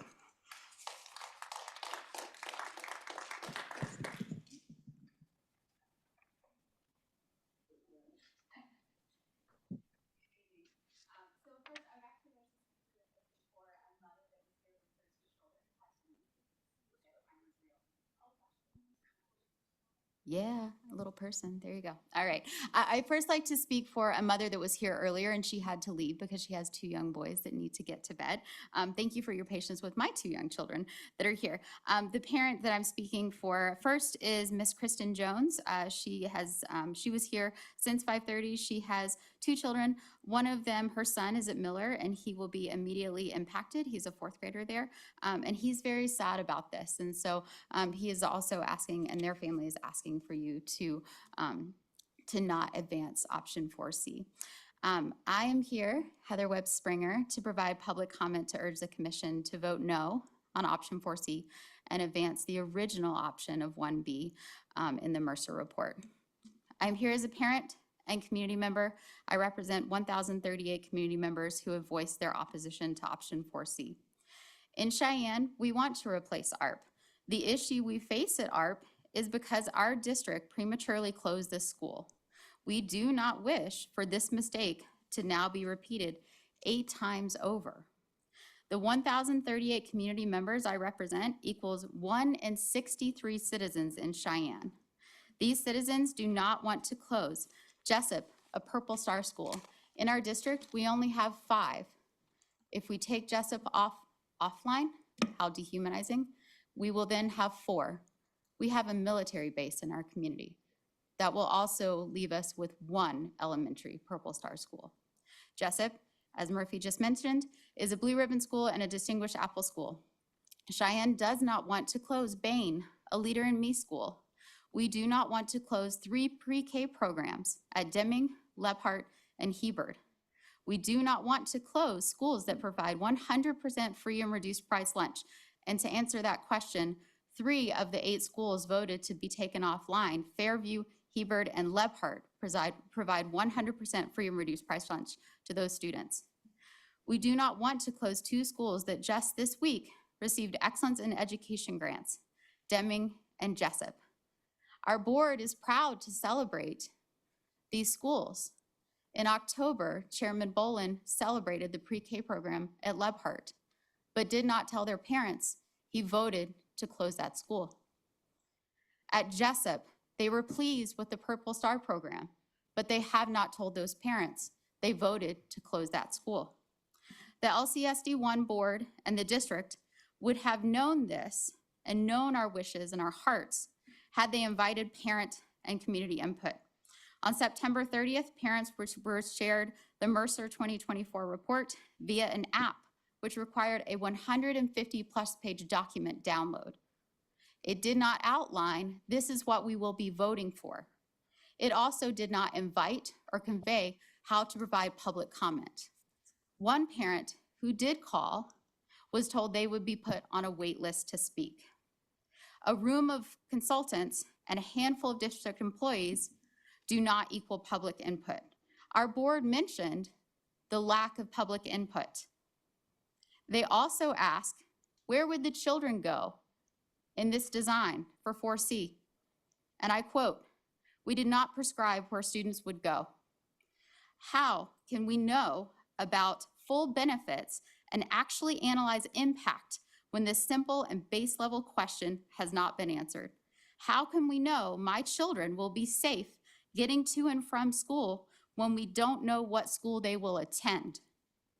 Our board voted on 4C on October 7th because they were told, and I quote, this was an all or nothing option. Considering district driving their preference, in March of 2023, in a Laramie 1 facility planning meeting, a district employee said, and I quote, "Do you see anything wrong with us coming to you, making a plan for what our proposal has been for a year for Southside schools, regardless of what your results are?" The district wants this to be condition, capacity, and what they consider suitability. Considering the 5th and 6th grade model of the district, I have yet to find where the LCSD1 board has voted on this model, and yet the district wants to use this to circumvent this process. Returning to public opinion, the district has yet to notify parents of this vote. They have not told parents the board voted to close Bain, Lebhart, Fairview, Hebert, Henderson, Jessup, Deming, and Miller. We as parents are full-time workers and we represent concerned community members. We have done the legal, mathematical, and public input work that the state, district, and board should have done in the best interest of our children. Thank you, and I urge you to vote on no on 4C and advance the original 1B option for our children. Thank you. Chairman. Good evening. My name is Fallon Bonomo. I'm here as a former teacher and a parent of 2 children. I taught junior high and high school math in this district for 8 years. And though now I stay home to raise my children, my commitment to our students and community remains strong. I know firsthand the value of investing in our students and advocating on their behalf.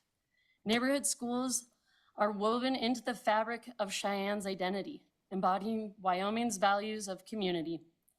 Impersonal mega schools outside of our neighborhoods would strip away the sense of belonging. Charming neighborhood schools attract young families. As one neighbor put it, it keeps things fresh.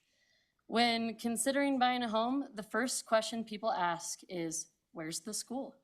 These schools drive connections and serve as the lifeblood of our neighborhoods. Over the past 2 weeks, my 1.5-year-old and my 4.5-year-old wake up from their nap, we load up the wagon with snacks and coloring pages, and we head out to advocate for our neighborhood schools. I personally have spoken with over 200 parents and community members. Not a single one believes closing 8 neighborhood schools is best interest for our students or our community. Many were shocked or unaware of the proposed changes. I also visited with over 50 downtown businesses and owners of those businesses. All signed my petition and offered to display our flyers in their shops. The math teacher in me couldn't resist to share a few statistics.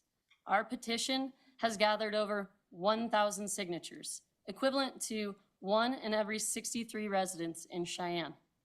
Of the 212 people I spoke with personally, only 4 did not sign because they wanted to look into the issue further. That is a 98% signature rate.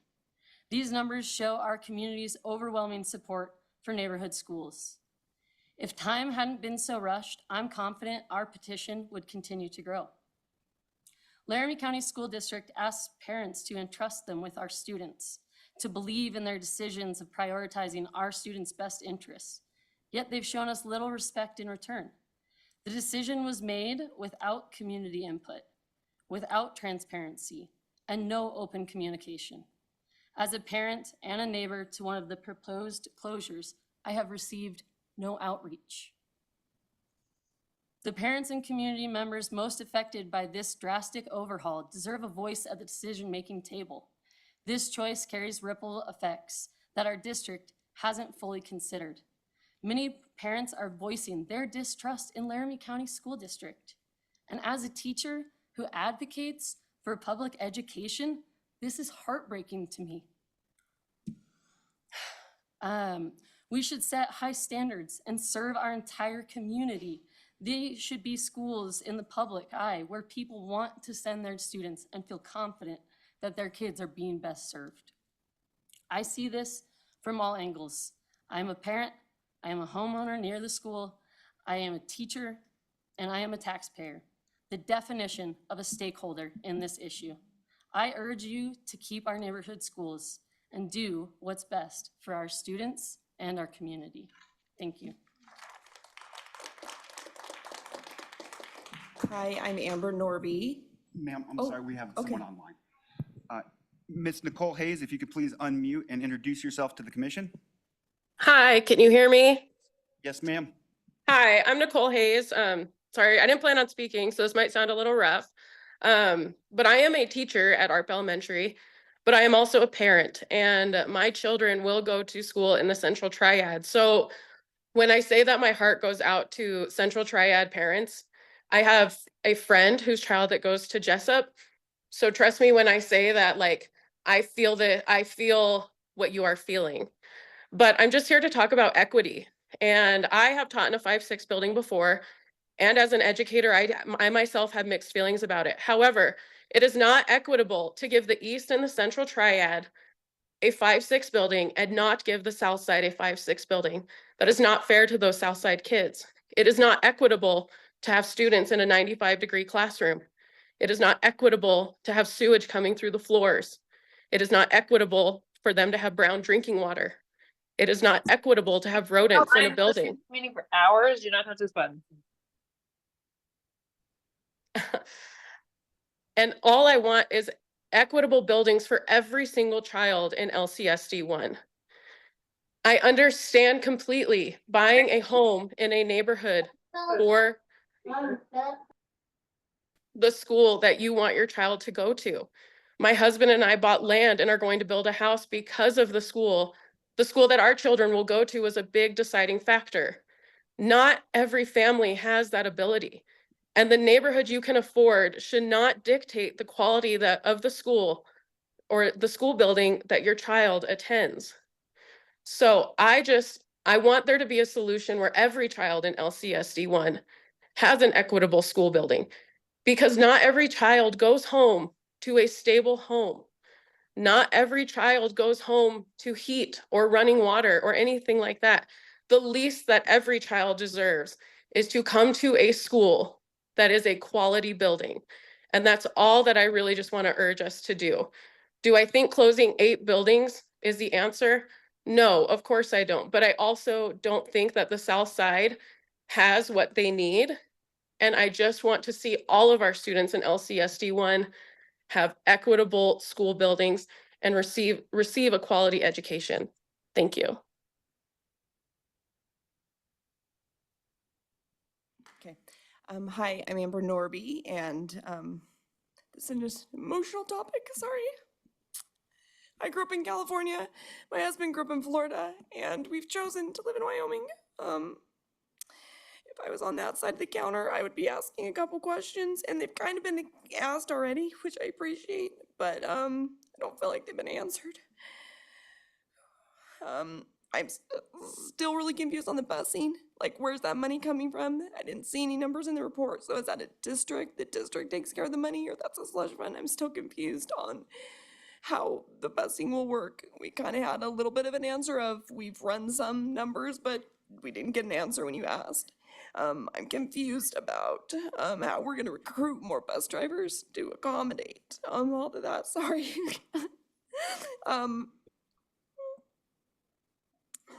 confused on, we said earlier that they were varied methods of how we did the enrollment, and the word varied method was used several times and in different ways, but I'm still not sure that those numbers are accurate. Someone else mentioned that more companies are coming to town, so it's gonna increase that, thank you. But you say that it's declining nationwide, but anyway, I'm confused on the enrollment numbers, I'm confused on the busing, and I'm also confused on the pre-K. Someone has said equitable education. We have pre-Ks in some of the schools, but I don't think those numbers were reflected in the enrollments in the school. I'm confused on those. So those are the 3 things that I would ask before you guys vote. And on a more personal note, like I said, I've chosen to live in Wyoming. I didn't grow up here. In fact, I used to help recruit physicians to come to Wyoming because that's a need in every community is physicians. And the 2 things I would tell them when I would recruit is that Cheyenne has an amazing public library. It's my favorite thing about Cheyenne. And the schools are amazing.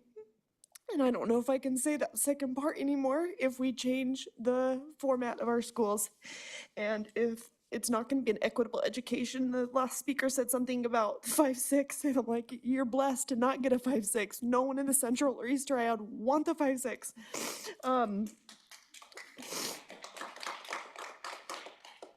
And on a more, so like I was saying, so I would help recruit physicians here to Wyoming, which is something we need in Wyoming. And when you don't have things like good schools or better schools than a neighboring state, it's not going to get people to stay here, and it's not going to get people to come back. Once they leave for college, we want them to come back to Wyoming.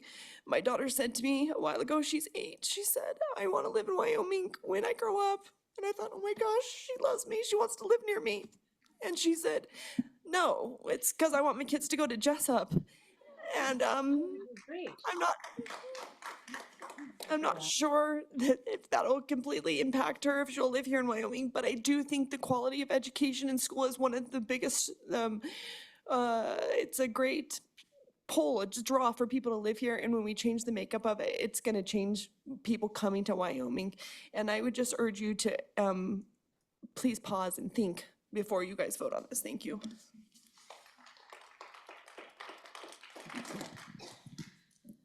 Good evening, Mr. Chairman, members of the commission. I'm Jackie Maury. I'm requesting your support for option 1B. My wife and I moved to Cheyenne 8 years ago with our 5 children. I'm a full-time member of the Wyoming National Guard. My wife is a small business owner. We picked the avenues when we were home shopping, specifically because of Deming and Miller. We picked a home that was between those 2 schools so that our kids could bike and walk to school. That was important to us. 4 of our 5 kids have been through those schools. 1 is still there. Those are 2 of the 5 oldest schools that were discussed this evening, Deming being the oldest. So why did we pick schools that were so old if old schools are a problem? I already talked about the mode of transportation. That was really important to us. We wanted those small schools. We looked at those enrollment numbers, and that was a plus for us. They had high academic standards and performance. Their reputation was great, and the neighborhood makes those school communities. I wanted to respond to a comment from the school district about age appropriateness and putting pre-K kids or kindergarten kids with 5th and 6th graders. At the Deming Miller School, which are 2 different buildings, but operate as one school, my 5th grader has a 1st grade buddy. My 5th grader is 10, his 1st grade buddy is 6. That school does a great job of bridging that gap and giving my 10-year-old responsibility for his buddy and really taking away that concern. And I hate the idea of him going to a 5th, 6th school because he's going to lose that responsibility that he has. And finally, I want to echo some comments that were made that new buildings certainly do not make an education. You know what makes an education? The community that's made by those teachers and those staff members at those communities, at those neighborhood schools. So just a shout out to Mrs. Pacheco, Mrs. Bocut, Mr. Paulson, Mrs. Hunter, and Mr. Fleming, some teachers in those 2 schools that have made a huge impact on my children because they know them. Our kids show up to school, and the teachers and every staff member there knows who those kids are. The fact that these decisions were made without proper public input is unacceptable and has made for a really long evening for you and all of us. And I apologize for that, but I thank you for hearing us out. Thanks.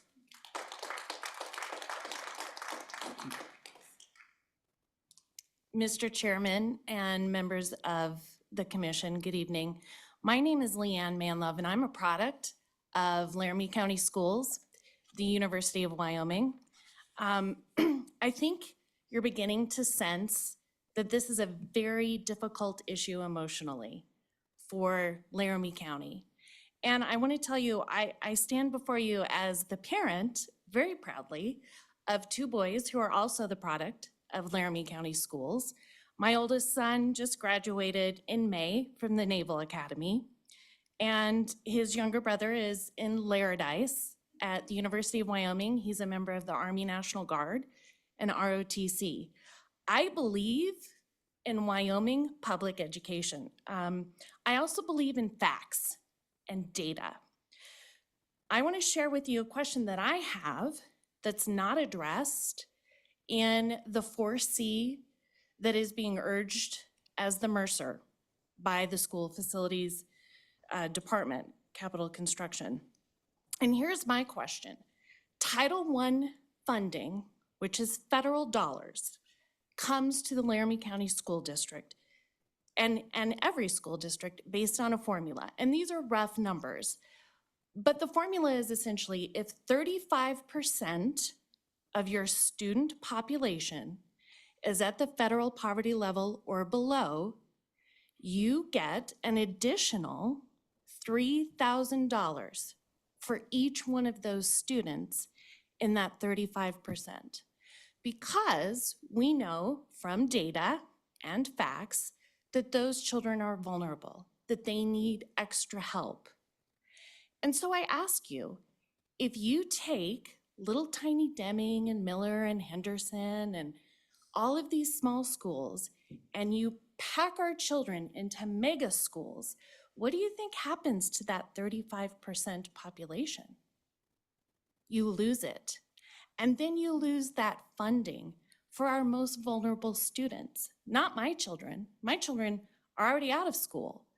But I'm already concerned about how this could affect the most vulnerable children in my community. And I don't see that addressed in option 4C.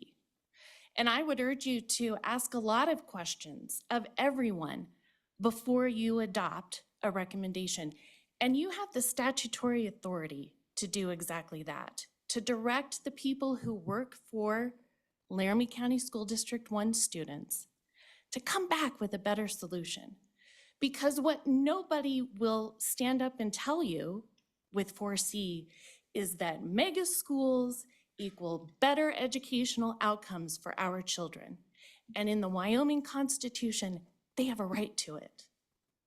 And you have a statutory obligation to ensure that they get it. So I would just encourage you, continue asking questions. You don't have a stopwatch ticking. And you have the ability and a lot of expert resources to tap into. And I applaud you for taking the public comment that our school board wasn't able to afford and that the process shortchanged all of us. So thank you.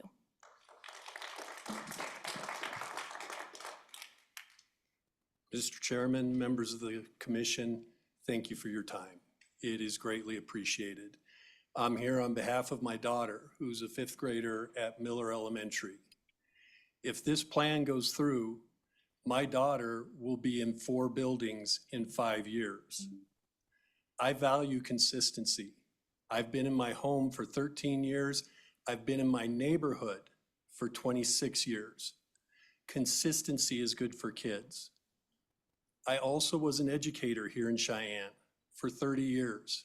6 of those I spent as an instructional coach. As instructional coaches, we looked at data. And when I was an instructional coach, the worst data by far, student achievement, was our 7th graders.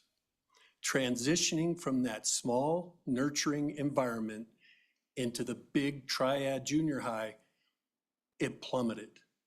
I taught 7th grade at Cary Junior High, Old Cary, and I could see those little people getting lost, and it was heartbreaking.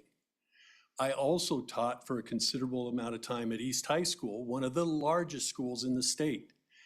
Every faculty meeting, our principal gave us 5 dots, and the name of every student was on a board over on the side wall, and we spent the first part of that meeting putting dots next to students with whom we'd formed a connection. At first, I rolled my eyes. I thought it was silly. After a while, it almost made me cry looking at the number of the names with no dots. Students don't have connections in mega schools. They become lost. They become numbers, and we lose them. That's one of my greatest fears for my daughter. So on a personal level, I'd advocate for her. On a professional level, I would ask for the data. Part of the move to the current model with the 5-6 schools was the students were going to practice transitioning with a more nurturing school. How's that worked out? No one has said our 7th grade data has really improved since Meadowlark came online. How's that fifth grade data at Meadowlark compared to fifth grade at other schools? That's what I want to know. Is this helping student achievement? I understand what it does to our neighborhoods, but student achievement, I think, should probably be the primary goal of our schools. Finally, the last thing I want to mention is actually supernatural, and my daughter told me to tell you. She said to tell them that the ghost of Deming will haunt them if they shut it down. That the ghost of Deming likes children, but not adults. So for your safety, please, thank you for your time.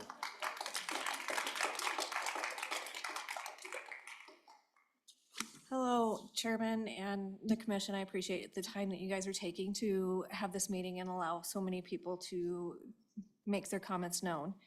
My name is Samantha Van Riper. I go by Sam, and I am a parent of a child at ARP Elementary, actually East Ridge at this point. I'll be honest, I would kill for all of the things that these parents are fighting for because we haven't had it at ARP.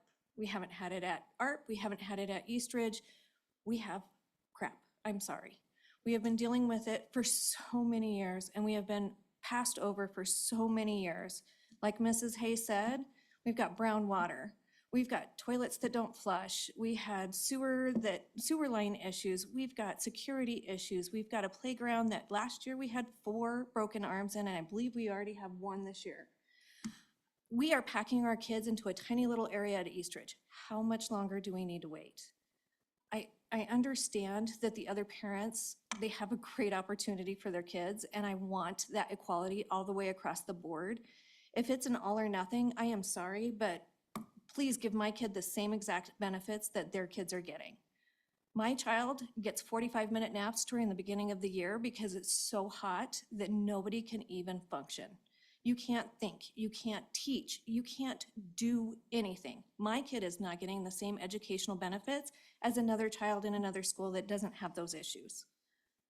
There are so many different items that my child and the 340 other children in our school do not get based on the fact that we are displaced. We can't walk to school. We haven't been able to for over a year, and we're not looking to, even if the Mercer goes through, for another 4 years. We have very few parent involvement meetings because we are so far away from our home, and we can't even get busing because that has to be reimbursed. We would love to have more community involvement in our area, but we're not getting it. I know Hebert is having same issues with building conditions. There's so many problems that we have had, and I'll be honest, I'm part of the PAC. I'm the chair this year, and I missed that meeting because I wanted to be here. I am the CDM parent. I am on the CCRD. I am trying to do everything I possibly can to try to get the same benefits for our kids at ARP and our Southside schools as the other kids get. There is a very, very large inequality of educational opportunities for our kids. And I can tell you, every single one of our teachers, we have 2 of them here in the classroom, and Ms. Hayes spoke already, or in the room, I'm sorry. And Ms. Hayes spoke already. I will back them 100% because you know what? We're in a bigger school. We have a lot of students, but you know what? They bust their butts every single day to get my kid everything that he needs and all the other kids as well. They are an amazing group of people, educators, staff, everything like that, and they deserve to be fought for as well as our kids. We deserve the same thing. So whether you pass it or don't, please don't leave ARP and our Southside lacking. We need change, and we don't need it 5 years from now. We needed it 10 years ago, behind, not down the road. And you can probably look at Mr. Knapp. I have harassed him incessantly about conditions, about repairs, about all of the different things that need to be done, and have been told over and over again that we don't want to put the money into those buildings because otherwise we won't get a new building or we can't get what we need. We can't continue to overlook our buildings. We need to use the major maintenance where it's needed. We need to, if we're not going to rebuild, we damn sure need to be taking care of windows, heating, AC. We've got rooms that are so hot right now, even in the winter, we can't turn the heaters off. And in the summer, we can't get the air on. We don't have air, and it is hot. Like he had stated, it's 140 degrees at the windows. We put tinting on, thankfully this year, and it's helping a bit, but it's not enough. It is not the same educational opportunities as across the board, and that needs to change. So I implore you, whether you choose to go with it or don't, please do not ignore our South Side. Do not ignore my son and the other 340 kids that he calls friends, and our teachers that are in our staff that are doing amazing work for us. Please, don't forget us. Thank you.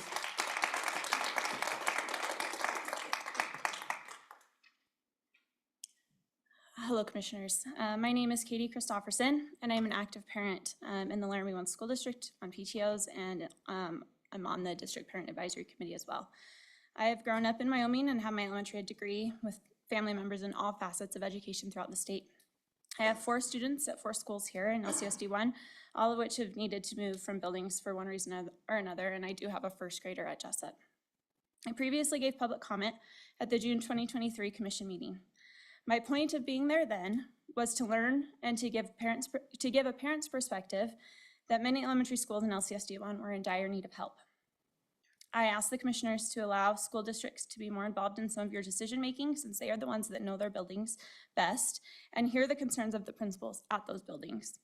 At that point in 2023, I had children at Hobbs, but also voiced my support of the facilities plan in the South Triad, which included closing some of the Southside schools in the Mercer, and that was presented and known to the board at that time, and were in public documents in your meeting packets.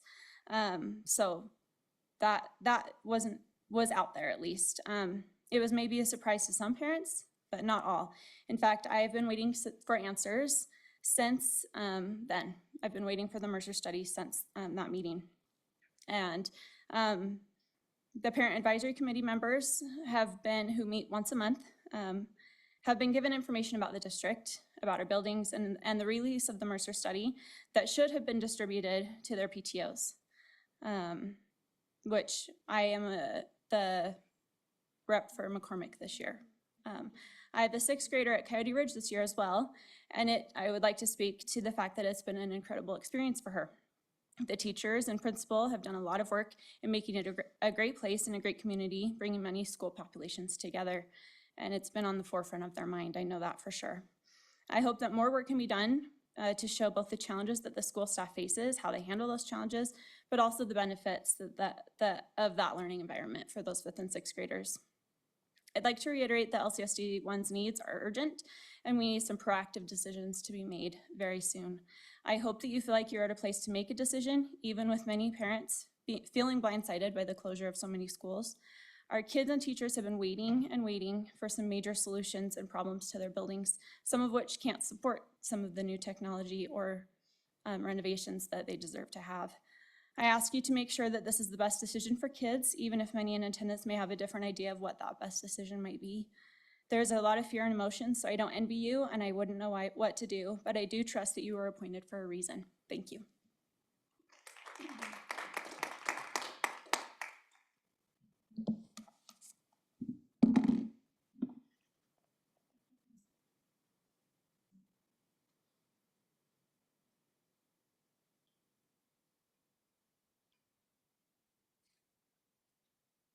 Sorry, got my own stopwatch.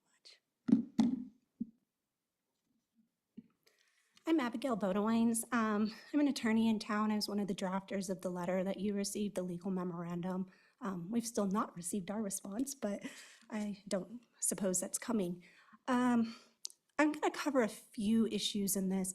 I practice administrative law. I spend my daytime, 8 to 5 recently, arguing about arbitrary, capricious, and unlawful decision-making.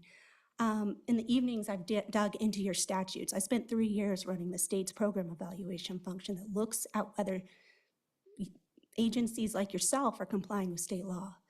And so that's the skill set that I bring to the table tonight, is I'm able to do that. And so I want to touch on a few things, and there's a new issue I want to raise that has kind of come to my attention, but I want to talk policy first. My kid will start kindergarten next year at Deming. A year later, he will get bused to the winds. We don't know where he's going, Previous Mercer studies that have been done for this exact school identified where these students would go, because how else do you evaluate the impact to the student? Nobody talks about the student in these studies, at least this study, they did in the previous ones. So how is it that these studies can be so different? How is there no standardized benefits that this commission needs to look at for every study? Sundance gets to evaluate small schools and give weight to that, great. We apparently give 150 of our points to fifth, sixth feeder schools that nobody wants. Let's talk about those. That's a local enhancement. That is not something in your adequacy standards that you can be paying for. No other school in the state does this. It's unproven. There's no educational benefits one way or the other that you know. They are using our students as test students in this system to try and get more money out of the state. We live in the district that's the master at squeezing the lemon juice out of the state funding model. The legislature knows it. You all probably have a pretty good idea about it, and we've all heard about this. And we are now the sacrificial lambs for them to get their funding. But you know what? We've heard about ARP. All of our kids are about to be the next ARP kids.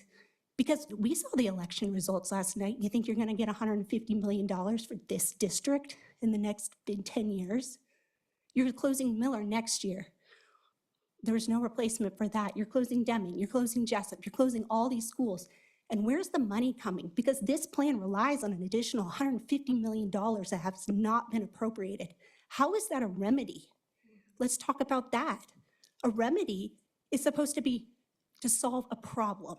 The district and the school facility division staff have rammed this Mercer study and transformed it into a long-term planning document. Section 1716 of your statutes identifies the facility plans as your long-term planning document. Now, I've been told that's not what we do in those. Well, that's what the statute says you do in those. So they don't go together. It's not compatible. Your Mercer remedy is, how do I fix the problem that these 7 schools have conditioned capacity? Which, by the way, the district is driven to this issue because they've deprived these schools of the maintenance dollars. They've deprived the schools of the students. Jessup is a crappy school because they've not kept it up, and now they've sucked all the students out of it so they can be like, let's shut it down, because why would we fix up this school for 100 kids? Well, I don't know. Why'd you pull all these kids out? None of their parents want to go to this Coyote Ridge. So let's talk about Coyote Ridge. Coyote Ridge is a 5th, 6th grade feeder school that there was no Mercer done. How is that? How did that school not have a Mercer study? I didn't even know it was being built until I saw the construction crews. Where is the process on that? So I'm being told now, everyone's like, well, you're about 15 years late to the party. This was decided. We decided 2011 in some study that I can't even get out of the district because they took it off their website. You got to call their attorney to get a public record request, and maybe she'll call you back. You got to play phone tag. I can't get this study. So they decide that. Do you know what I was doing in 2011 when my kid who was going to be impacted by this? I was graduating law school. I didn't have a boyfriend, okay? And now it's my kid over a decision that was supposed to be experimental.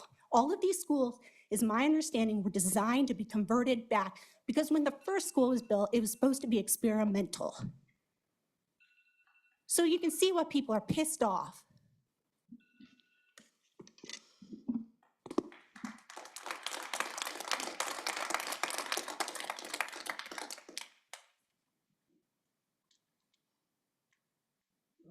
Thank you, everybody. I don't know, the district people without the same.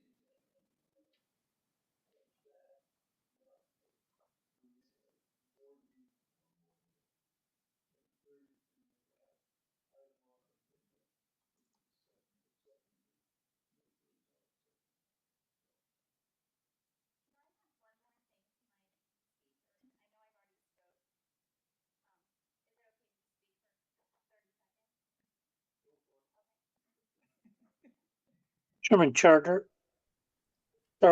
your microphone is not on. Hi.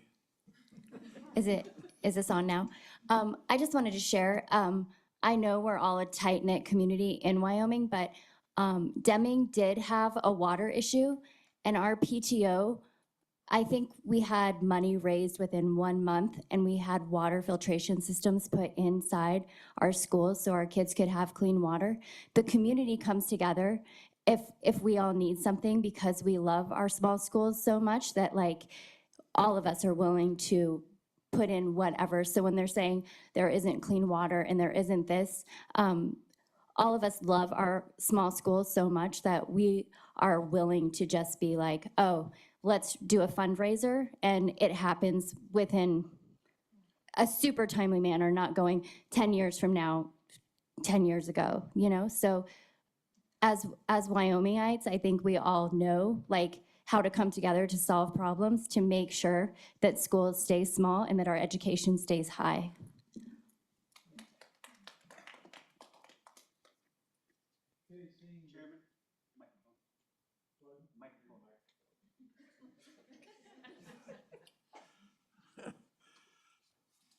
Is it on now? Yeah, good.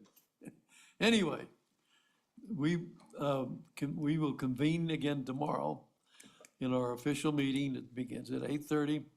For those of you who want to be, we will discuss this. And take an action one way or another. And I guess I'd like to thank everybody for coming. The one thing that we haven't brought out is that I think the grade makeup, actually the district put this together in 2013 or 2014. And I'm not sure if I'm right or wrong, but so, you know, it isn't a total surprise. And I've only been on this board about 1.5 years. And I did some research and I found some of the documents, but, you know, it's not a total thing that's done overnight or been done in the last 3 or 4 months. Because I have the document right here in my folder that it did begin in 2013, 14, and I think Andy can bear it out. Maybe it was earlier. I even heard a 2007 thing one time. So, but again, I understand your comments on all the buildings and all that too. So Yes, Mr. Chairman, to confirm that, I believe it was approved by WD and State Department in 2013. What was it? It was approved by the WD and the State Department in 2013, the 5.6 model. Thank you very much. Mr. Chairman, just as a point of information, if you want to join us tomorrow, we'll be in room 5, correct? So public room, just down that hall, room 5. Okay, everybody, again, thanks for coming and have a great evening.